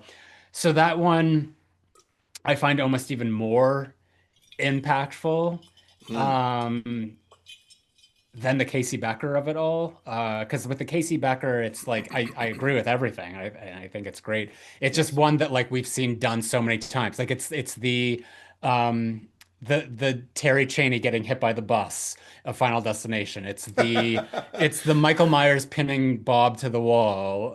It's just like Mm, this has been done so many. I mean, they even, in a way did this again in Scream 2 with Sarah Michelle Gellar, even though that was different. Like, hmm she gets thrown off of the house.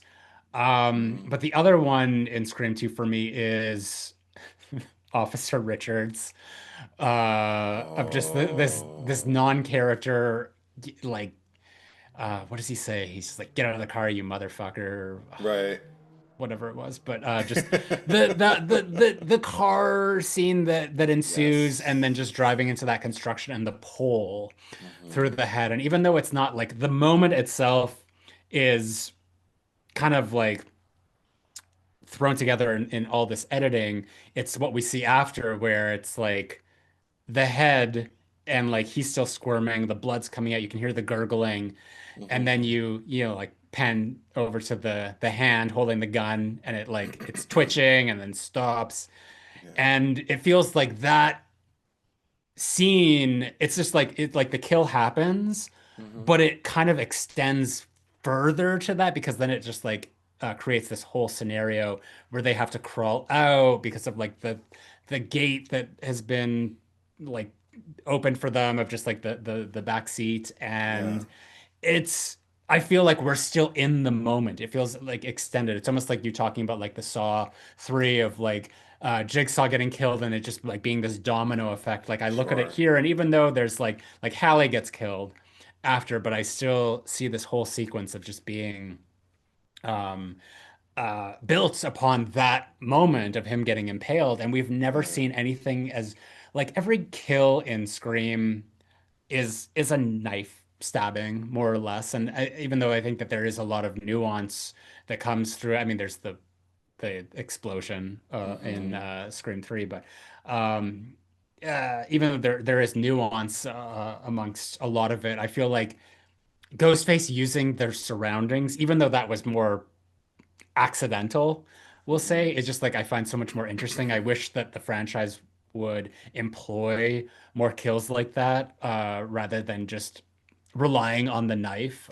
hmm Use your surround, like, and Tatum in the garage in the first movie. Like let's Right. get some variety in there. So, I mean, I think like if we're looking for something that like was like a great practical effect and just like really visceral and created a whole set piece around that, I'd probably go for that.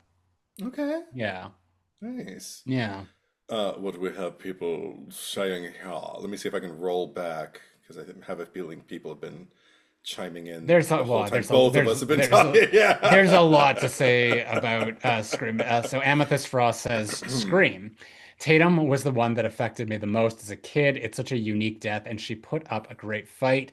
Parodied in Mm, Scary Movie, the hmm outfit iconic, and she mm. literally named Ghostface. 100%. Yeah. Nice. Grant Dempsey says, gotta be Casey Becker in one. Thank you. Bruce Mm. Rando says, I have to say Casey in the opening of the first is iconic cinema history.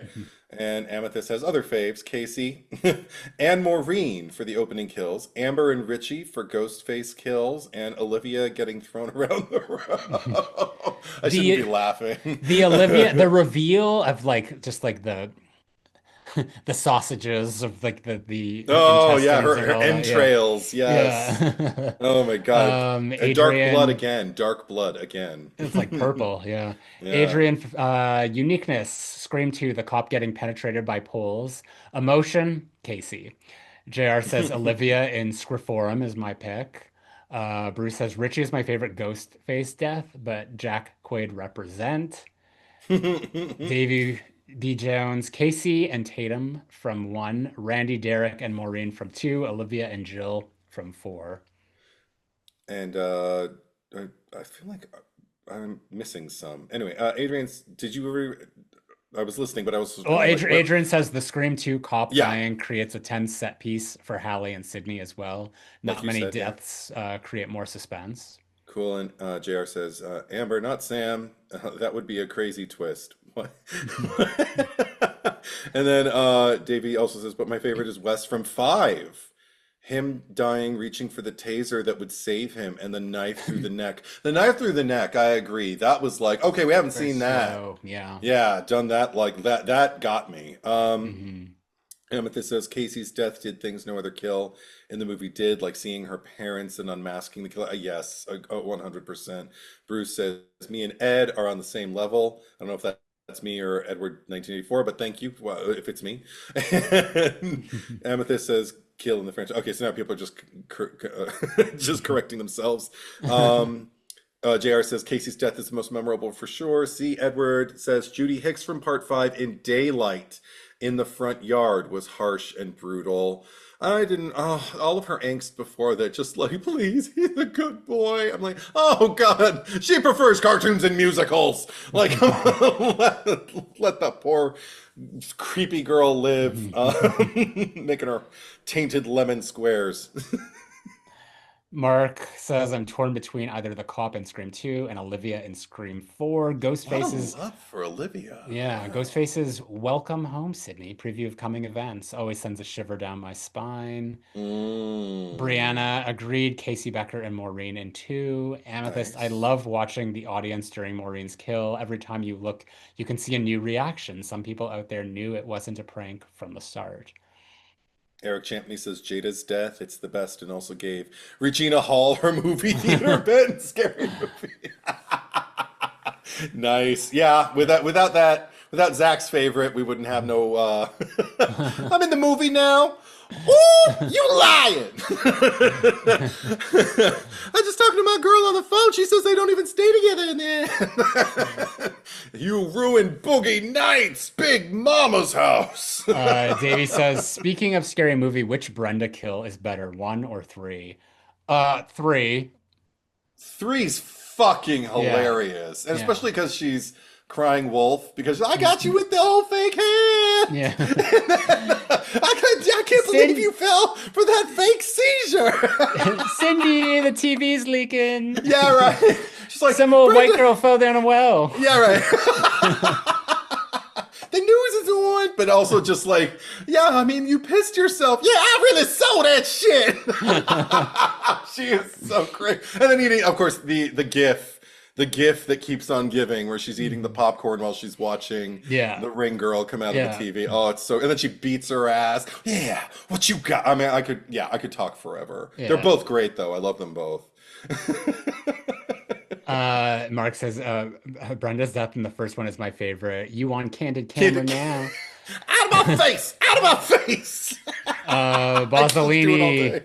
Bozzolini, I liked Scream 3. I'm a fan of the voice changer. Cotton's death was a WTF moment. Oh, okay. Hmm. I'm not a fan of the voice changer, but to each their own. Cool. I'm glad somebody likes it. I think that the voice changer, I mean, there's been much more egregious things in the franchise, and I That's think true. that the problem with, I don't know if you saw the assembly cut that was revealed a few years back for Scream 3. I thought you sent it to me. There's I'm sure it's still somewhere online. But Okay.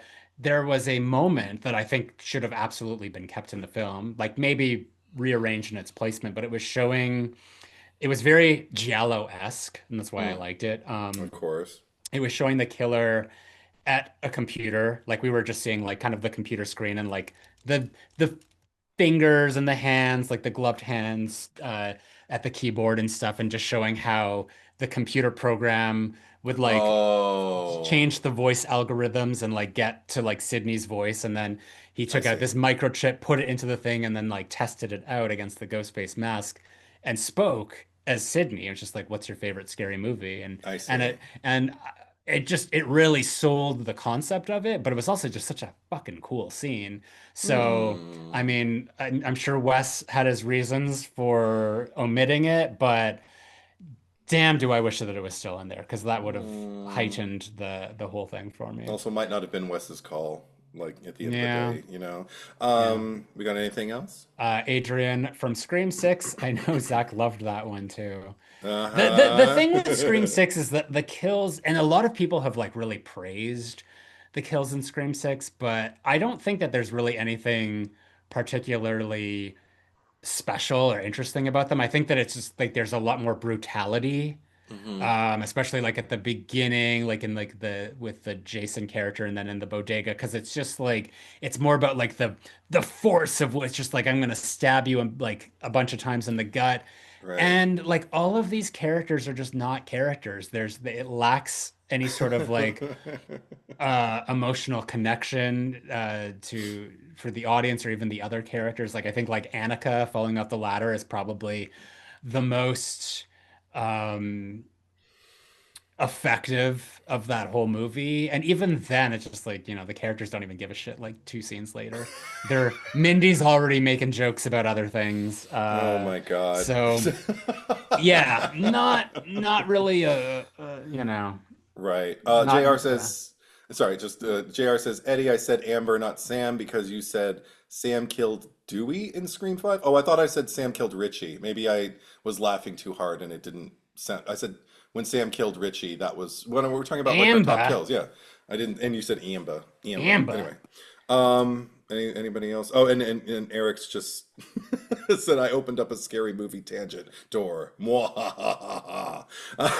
Yes, you Yeah. did. Okay, seems like we're good to go All if right. you Well, if you're ready. let's move on to the next one then. Friday the 13th, and you may go first, Zachary. You have to say 13th in French though. What's Oh, the how do you say Friday in French? I don't know. I don't know, but the You're third Canadian. You would know better than I do. I'm not French Canadian. You're closer to them than I am. If it were Mm, Spanish, I'd be like el 13 de viernes. See, yeah. I know Friday the 13th, but Okay. Friday the 13th in French. Okay, in French. Friday the 13th.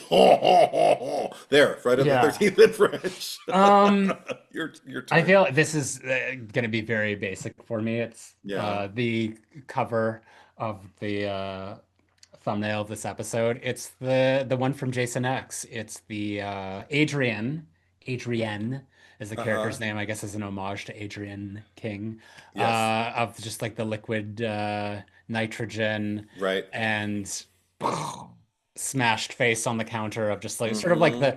the snow cone of it all. And it's just it's like there is CGI to it, but it's like minimal. It's just like the actual like dunk, I think, of Mm-hmm. like the face. But I mean, everything else about it is practically done, which I think is very impressive considering the rest of that movie. Um, and I was just trying to think through the rest of the franchise, and a lot of it was obviously it's a movie that was the victim of a lot of censorship. So it's just like there are Yeah. things like the sleeping bag kill, which Kane Hodder swears by as like being his favorite. It's like Sure. the version that we see in the movie is just sort of like one whack, and then it's just Mm-hmm. like she falls out.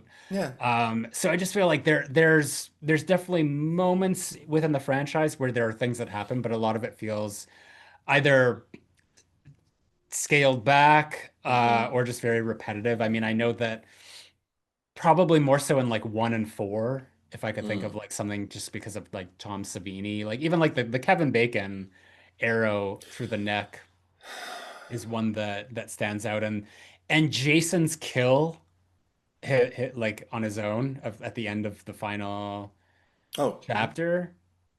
I would say, but I think for me it's just so easily the Jason X one.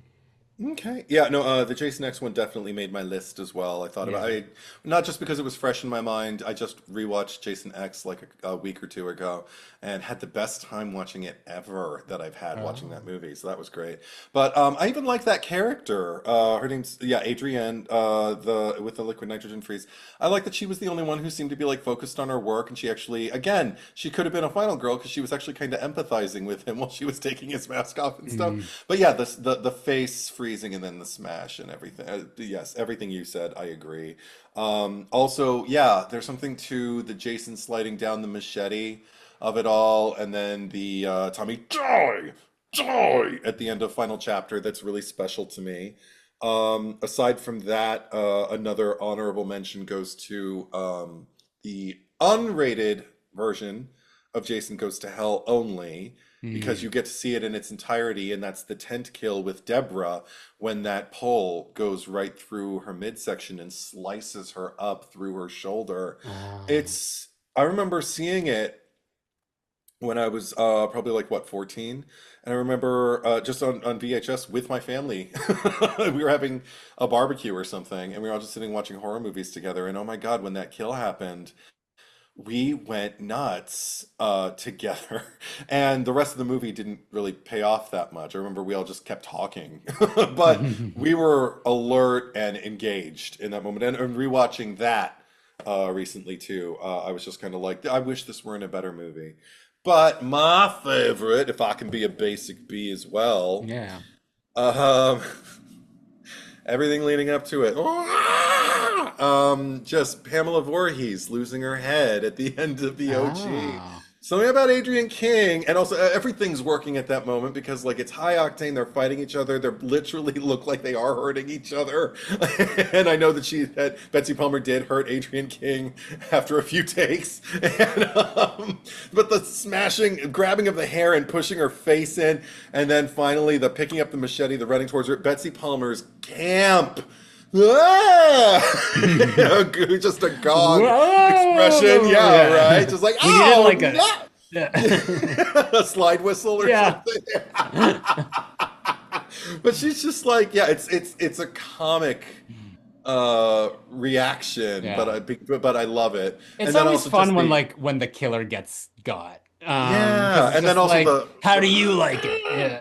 yeah, and the when she Yeah. slices her, and then I just live for the aftermath again after the head flies off, just of Tasso, Tom Savini's assistant, standing there with his hairy knuckles in the foreground, just kind of gripping at the air, and Yeah. even seeing the little toothpicks that the head was placed on sticking out of the stump. It's Mm, perfect.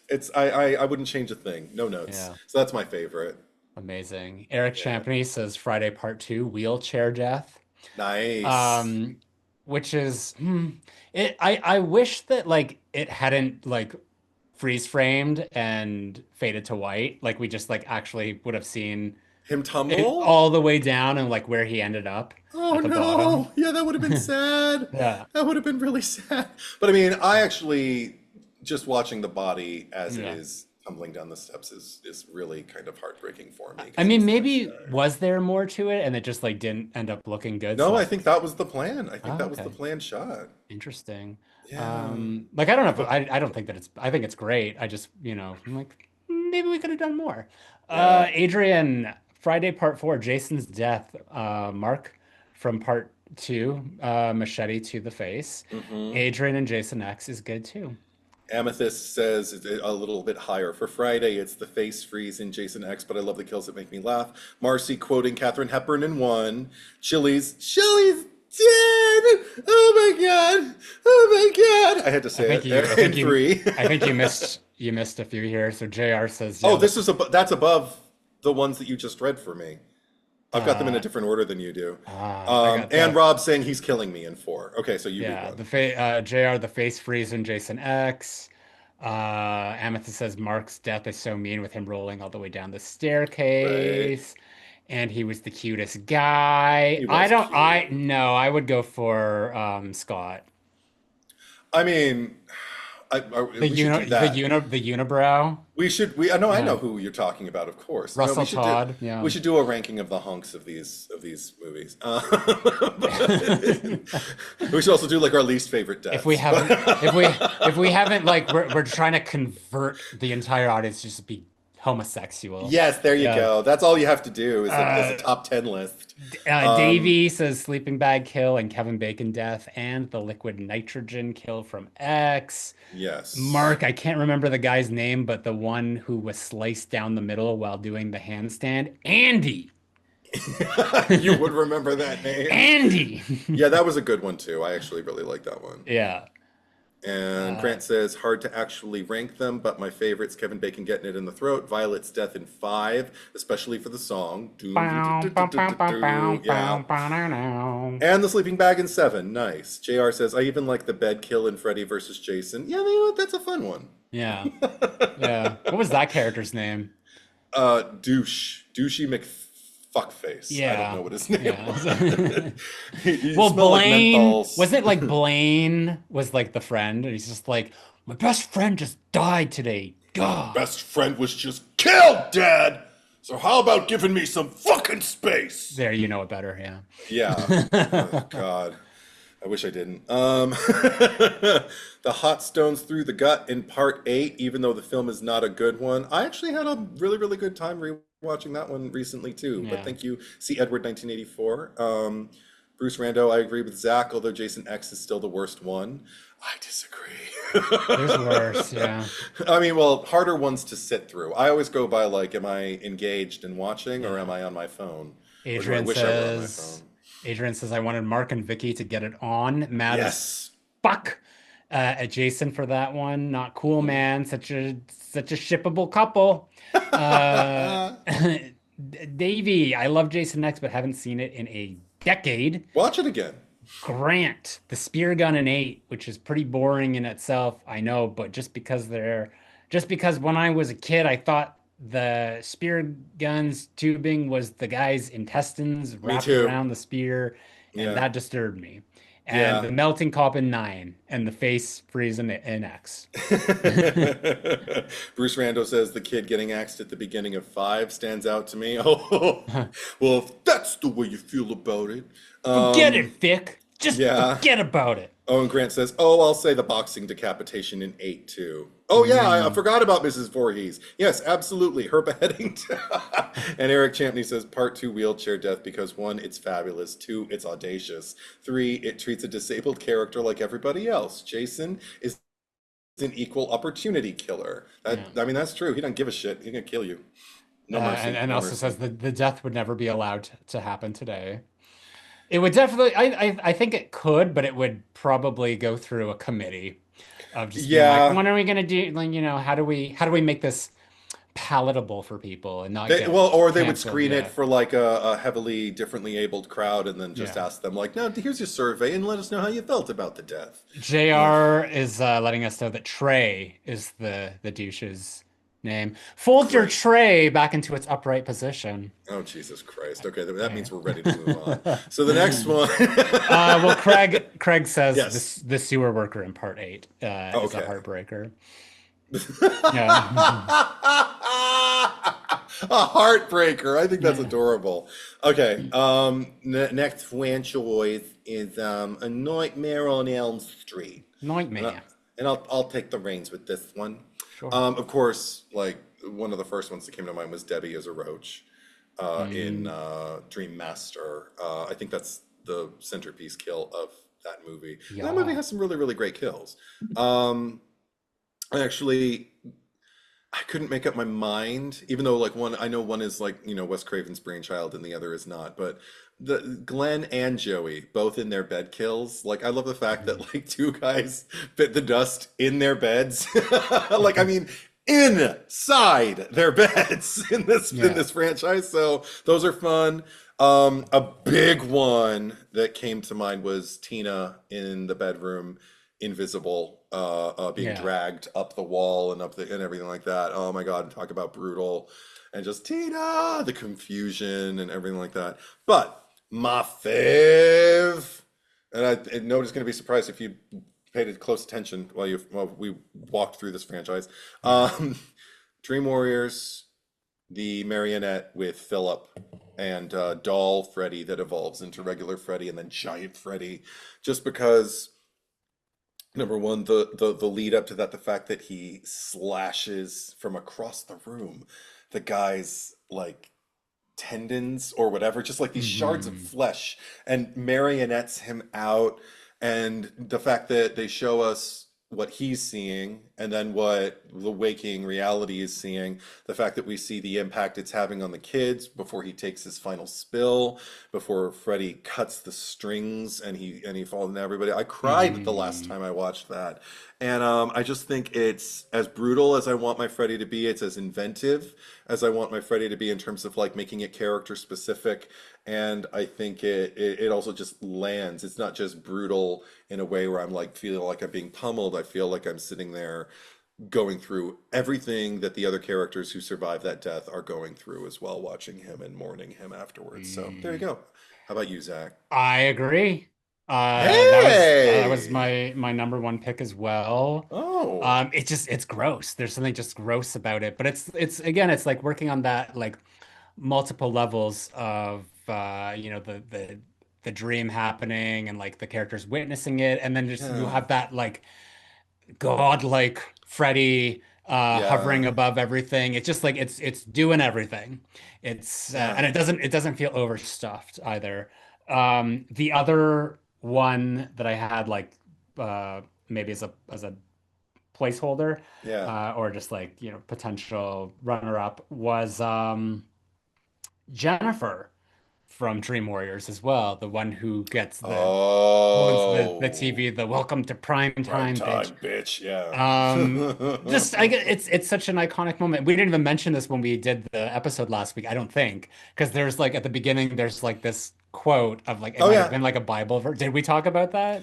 We talked about it on another pod when we were talking about Yeah. them opening with like captions, and I mentioned in Yeah. another pod that in six, And it's it "Welcome to does prime time, bitch." it Freddy well Krueger. it does that and then like let's throw a Freddy quote in there too as After well. the Job thing, yeah. Yeah, yeah, like welcome to primetime, bitch.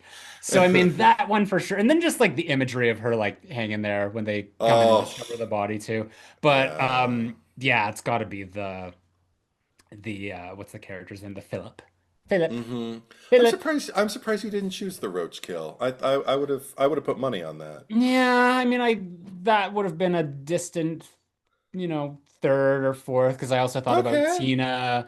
Yeah. Um, but yeah, I mean, this isn't as much my franchise as it is yours, so Of there's course. Of it's course. it's slimmer pickings for me. Yeah. Here I've got Amethyst saying for Nightmare. Greta's, yes, in five stands out for being gross and mean. And it was the first thing I ever saw in the franchise. And Tina from one, Phil from three, and Roach Girl Debbie from four for their creativity. Hmm. As for comedy, it's Jennifer with Freddie killing Zsa Zsa Gabor on the TV, and then Welcome to Primetime Bitch. So we're on the same Yeah. page again. Adrian says the remake, it killed the franchise for going on 15 years now. Ooh. Yeah. Wow. Yeah. Yeah. That's spiky. I like It is. It's it. prickly. Davey, Tina from One, and the callback in New Nightmare, with the Yes. babysitter. Yes, Yeah. so good. I could play Skin the Cat. Rex. Yes, so good. And just his expression while he's like going back and forth watching her be dragged up the wall. Oh my God, it's terrifying. Yeah, it's so good. The bug killing for the pool party and two. You're all my children. I like him saying "You're all my children," but I don't really care for the kills at the pool Yeah. party. Where people are just like, weren't they getting like burned? Like just fire would like, he'd be like, fire over here and Yeah, fire over there. they're all just huddling and they're fine. Yeah. Hmm. The puppet Death in Elm Street 3 says JR pulling his veins out. Oof, yeah, I agree. We Yeah. both agree.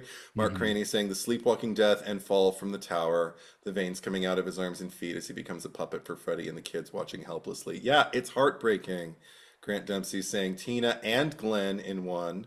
Grady in two. For Jesse's transformation, I love that transformation. I wish that Grady would have gotten equally, this is me talking, Yeah. equally kind of like an excellent, you know, death makeup as to, Freddy hatching out of Jesse. Yeah. Also, I lost my place. Dan and Greta in five. Debbie in four, and Carlos in FD in Freddy versus Dead. Yes, we just Yeah. talked about Carlos. Oh Freddy's my God, dead. that's so good. Freddy's dead. Um, The force feeding is pretty fucked Jason up. lives. C. Edward 1984 says, Eddie, I was about to type the exact words you said about the kill. Thank you.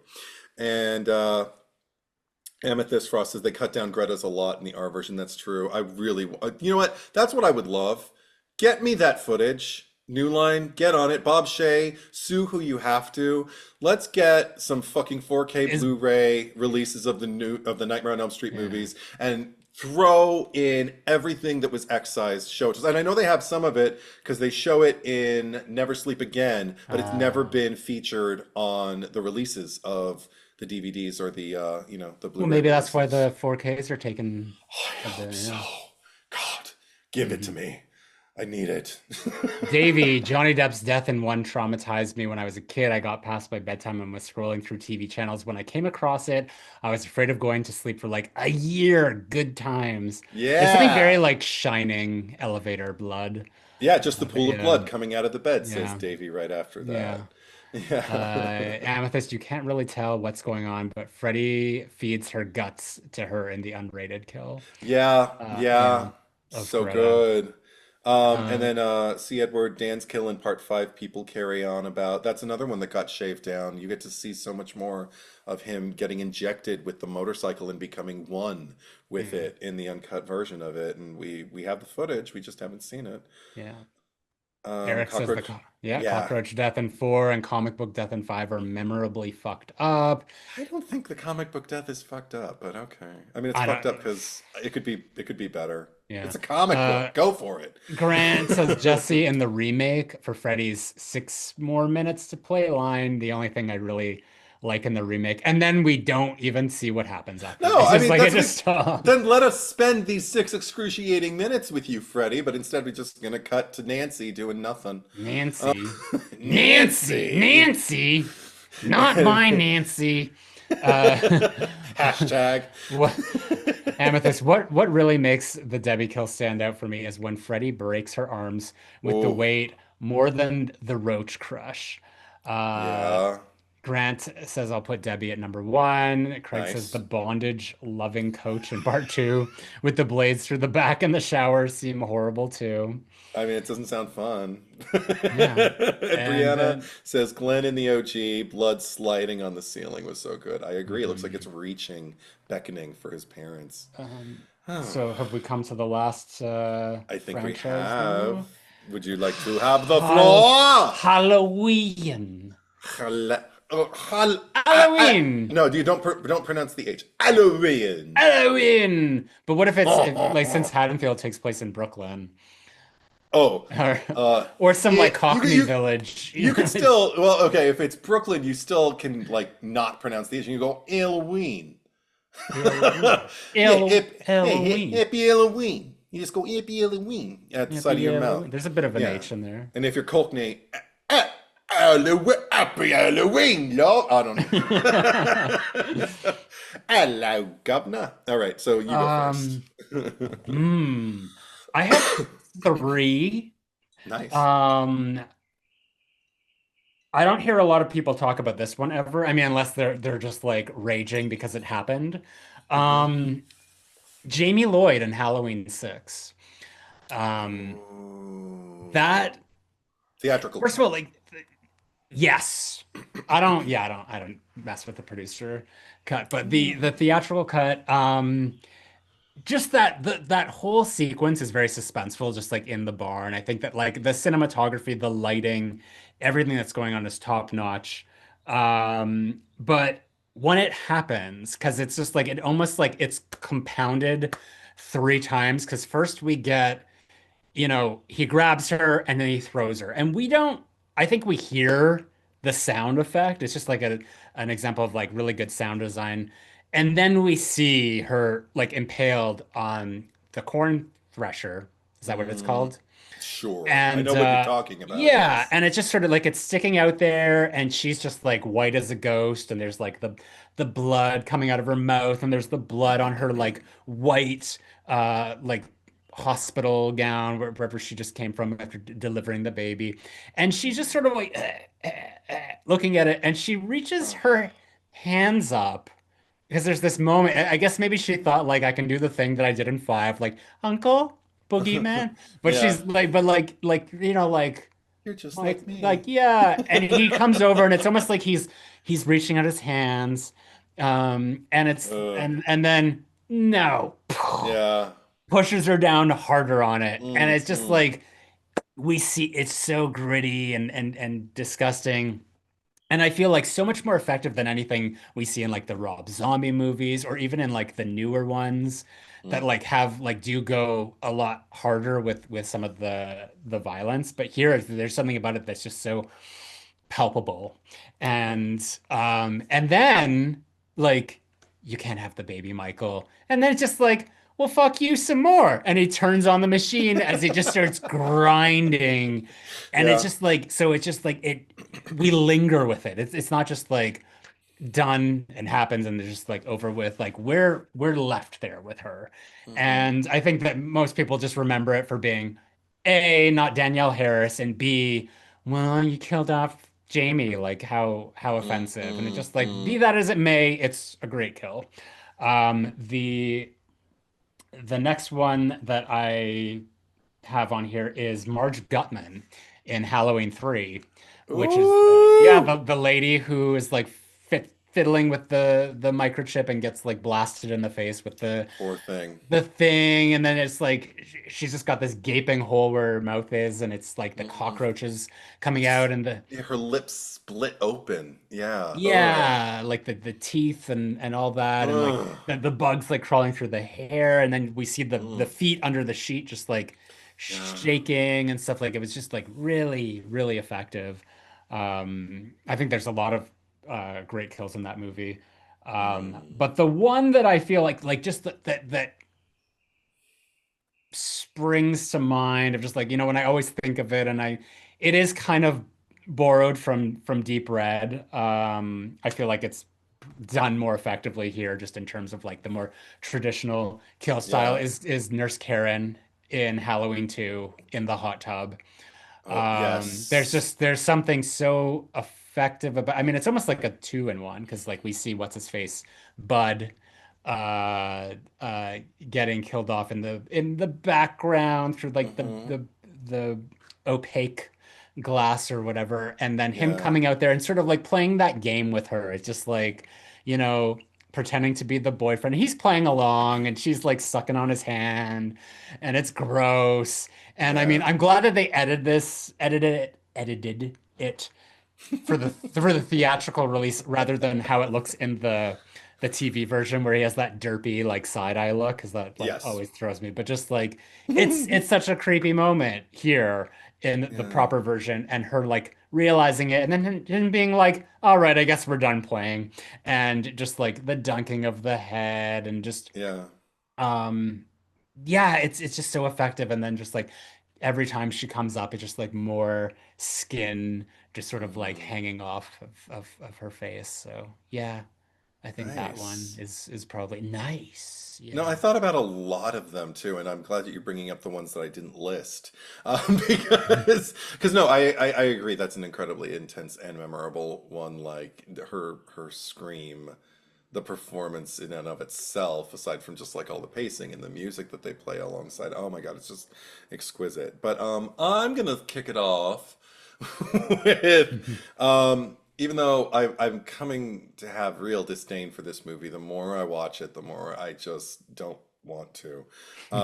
But in Halloween Kills, one of my favorite things to behold is the kill of Phil while Sandra is looking on. I always mistake Mm, it and think that the two of them get killed, but then Sandra ends up showing up in Hens yeah.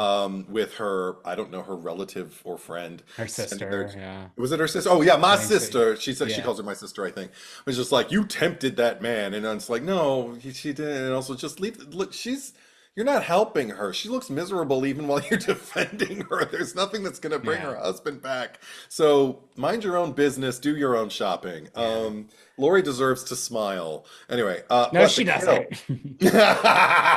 But the kill. I remember thinking. Because I remember like watching him come out and kill like all the firemen and stuff like that was, Yeah. kind of like visually astonishing, and I was like kind of chuckling to myself because I thought, oh, so now you're Bruce Lee. Everybody's Mhm. going to stand there and wait for you to get to them. But then when he makes his way over to the house, there's something about just their Phil and Sandra's, I guess, helplessness, especially because he takes Phil out pretty early, but Phil still comes up and like tries to like fight him. And I don't remember him so much taking him out, but I do remember him like, breaking the light, crashing it into Sandra's, I guess it's her neck, and then her just kind of sitting there as he drags up maybe the corpse, but he could still have a semblance of life. But for whatever reason, he just wants to lay Phil there and just drive. They have this row of knives and just start driving them into him while the wife watches and takes the last one for himself and moves on into the night. And I remember thinking, if the whole movie were like this, I chef's kiss. Mm. So that's one. Another one, okay, watched it recently and I was like, this, I keep, every time I come back to this one, I feel like I like it more. It's in H2O and it's Marion in the opening Mm. sequence. Oh my God. Because again, the way she's acting and the fact that, like, it gets built up with little Joseph Gordon-Levitt and other guy from Aerosmith video. And they, um, they do their thing, but then she finally goes in. We think the coast is clear, and then it isn't. Then we watch her running over to the other house and everything, and then the cops are there and her screaming for them, but not making it in time and everything like that until she's finally crashed through the window and shit. I was just kind of like, oh my God, this opening is fucking solid. It's the shit. So that's another one because everything about that whole sequence, I was just kind of like, yes, yes, yes, yes, yes, I love it. And I love it so much more than the way she was treated in fucking Kills. Oh God, Um, yeah. then of course, I feel like people would stop listening to the pod if one of us didn't mention Judith Meyer's opening, because again, just the tracking shot, the Would build up they? to it. I think so because there's something about like also just the obstructed view, the fact that again like they're playing a kind of psycho game where we're Yeah. not watching a knife go into her tits. Where another quote from Kills, but just like, but We're the just fact looking that up like at it. yeah, Yeah. but the fact that also he's looking, yeah, he's like watching it. There's this weird childlike wonder going on about like what he's doing, and this beginning, the first domino, as far as we know, of this experimental feeling of like I just want to see what happens if I plunge Mm. this knife into you. And now that I see you collapse, you know what?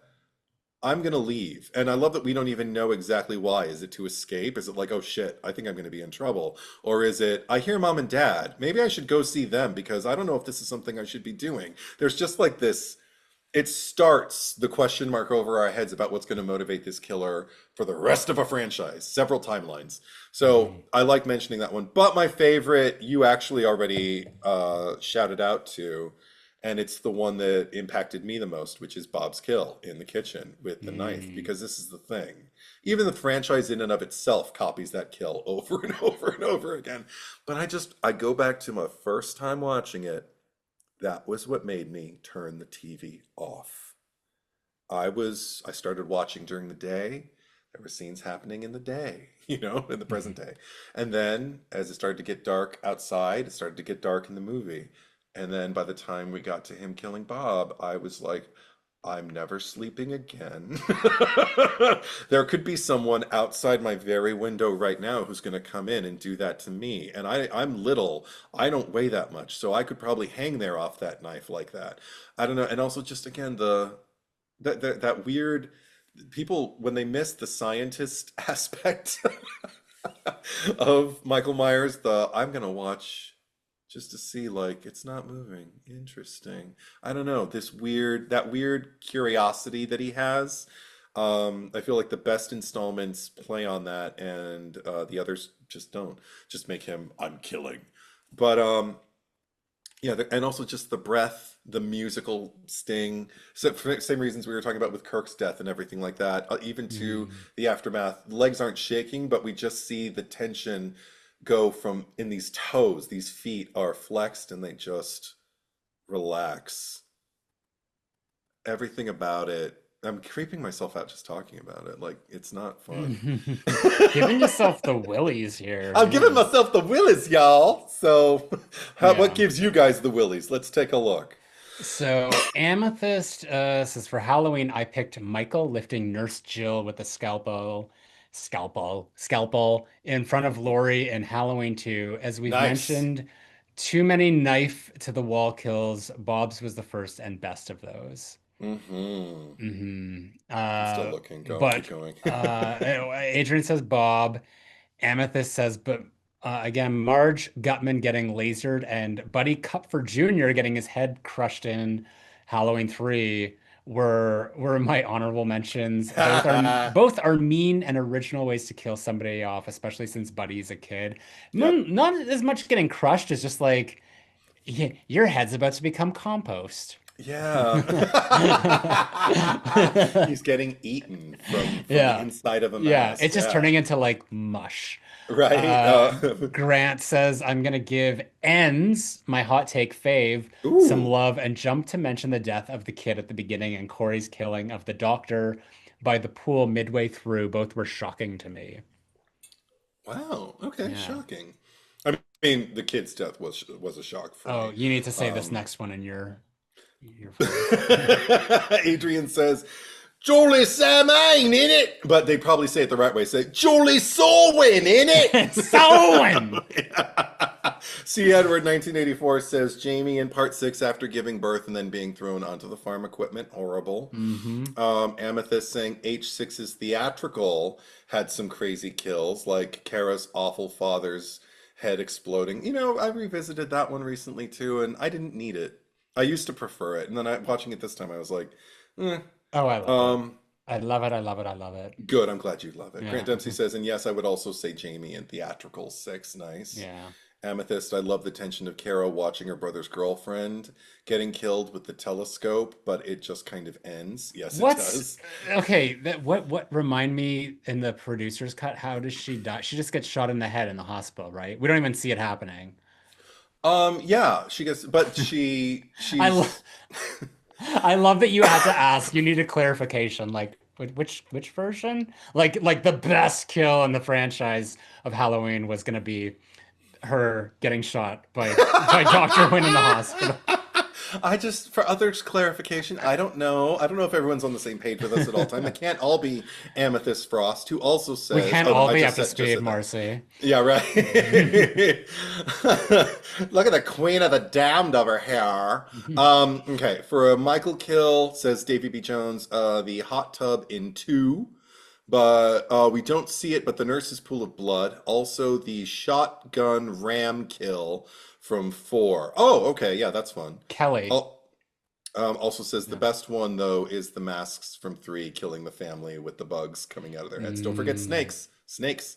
the Brianna vermin. says, "Oh, Brianna says Lori in Resurrection," and a bunch of laugh emojis. Yeah, you're hilarious, Yeah. and I am laughing. Grant Dempsey says Michael himself at the end of H2O. If you ignore Resurrection, which I do. Adrian says, one of them was Annie. One of them was Annie. One of them was Um, Eddie. thanks for putting quotes just for me to read, guys. Yeah. And you want to say it as Chucky?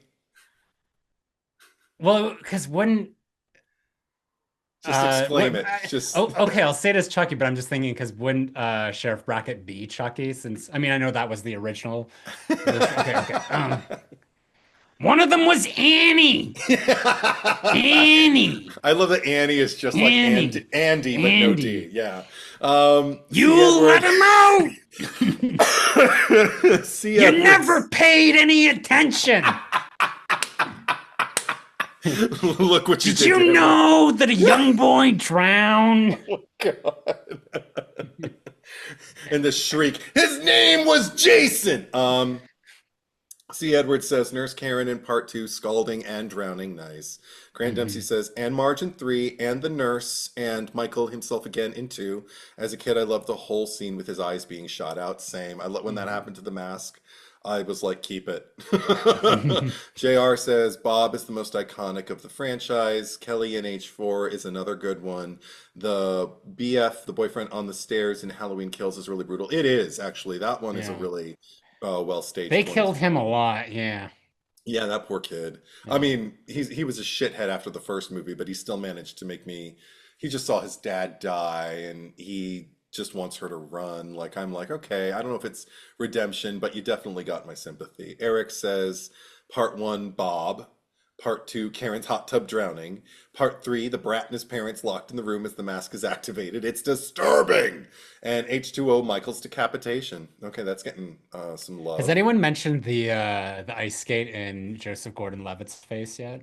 Not that I can see here. Uh, Craig Another, says the yeah. father in part three with the fingers through the eyes and ripping the skull open, like Ellie's father in the hospital. Oh, Yeah. right. Yeah, Uh, that's fun. JR, the hot tub scene definitely inspired the face freeze kill in Jason X. I mean, it's the opposite. Yeah, It's yeah, right. But you can still get burned if it's too cold. yeah. Grant Dempsey says, "Oh yeah, that skull ripping was brutal." Adrian says, "I like the blood splatter in Halloween 5 with the scythe, the Scythe, cat, the scythe." the Skype. Uh, no, I'm not a farmer. The cat's covered in blood. I don't know, dude. I'm trying to be bold. See, Edward says makes me cringe. Grant, that movie is actually on my TV right now in the living room. Okay, now we're just talking amongst ourselves. Marion puts up a great fight in H2O, says Amethyst. It was a much better death for her than the bullshit she got in Kills. Thank you. Hmm. And Cameron's death in Kills from Mark. Anybody else? Anything new? I'm looking to see if there's anything new. Uh, da, And da, da, da, da, da, Valsalina da. says in Halloween Kills the firefighter massacre scene. And then Adrian says Ben Twama, like Laurie's been through a lot of trauma, like trauma. Ben Tuemo went through a It's lot of trauma. he got burned in a fire. But he did get burned in a fire in Halloween too. But If anyone gets the 13 Ghosts reference. I have trauma from because okay, I was tweeting, and I have residual trauma from the night Ben Tuemo got burned in a fire.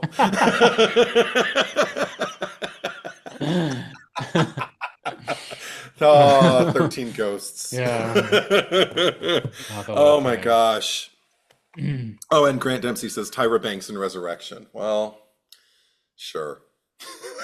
Oh, you mean the deleted scene of that? Like the No, just the diabetes that she got from all the sugar she took in. Oh, my but cat's meowing. no, but I mean there actually is you can find it on YouTube if you go like look at the uh scene that was cut from the film and it's so bad. Like you can tell why it was cut because she's just like she first of all she thinks that it's Freddy, like Busta Rhymes' character, and he just comes up behind her and puts like wires around her neck and she's like, "Okay, Freddy, this isn't funny. Poor Freddy, Fred. Freddy, Freddy, Freddy, Freddy, Freddy, Oh Freddy." my And God. then dies. That's great. Um, I mean, for what the movie ended up being, it should have just been left in. And then Yeah. maybe it would have become a camp staple. Um, Yeah, they didn't even know how to do that right, in yeah. my opinion. My opinion. Freddy, Freddy, no Freddy. Yeah. Nora was the character's name. Yeah. Um, oh gosh, yeah. Well, this is a lot of fun. This we No. don't have a traditional cherry picker No. for you this time, but Or even a cherry on top. Like we've got top 10. yeah. Top Yeah, 10 we've given cherries. you, yeah, we've both picked the cherries and we've put them on top, So so to there's the speak. cherry picker. We picked them. Yeah. Yeah. But all the usual applies, you know, if you want to be part of, you know, our episodes, or if you want to be part of choosing the next Patreon's choice that we do at the end of the month, then head over there and subscribe at the Freddy Krueger tier, and you can nominate the movie that you like, or Mhm. if you are subscribed at the higher tiers, because we're still new to this, but if you're subscribed at the higher tiers, that will be more for the subjects like this that are Hmm. not specific to movies, where well talk about more thematic things, if you will. Ooh, yes. But yeah, all the usual stuff. Edward, where can they find you on social media? On Instagram and Letterboxd, Edward is Truth, one word, traditional spelling. You probably already follow me, so thank you. And if you don't, it's all cool. Yeah. You can, or you don't have to. Zach, how about you? Main YouTube channel, Zach Cherry, ZACK space CHERRY. Instagram is at retro bitch face, all one word. Twitter, Zach Cherry 8. Letterboxd is also retro bitch face. There's comments here. What's the best kill of them all? I feel like, like the best of the best, like that's hard to do because they're all different franchises. Do you have one Wow. though? I'm scrolling through my choices right now. See, how am I supposed to?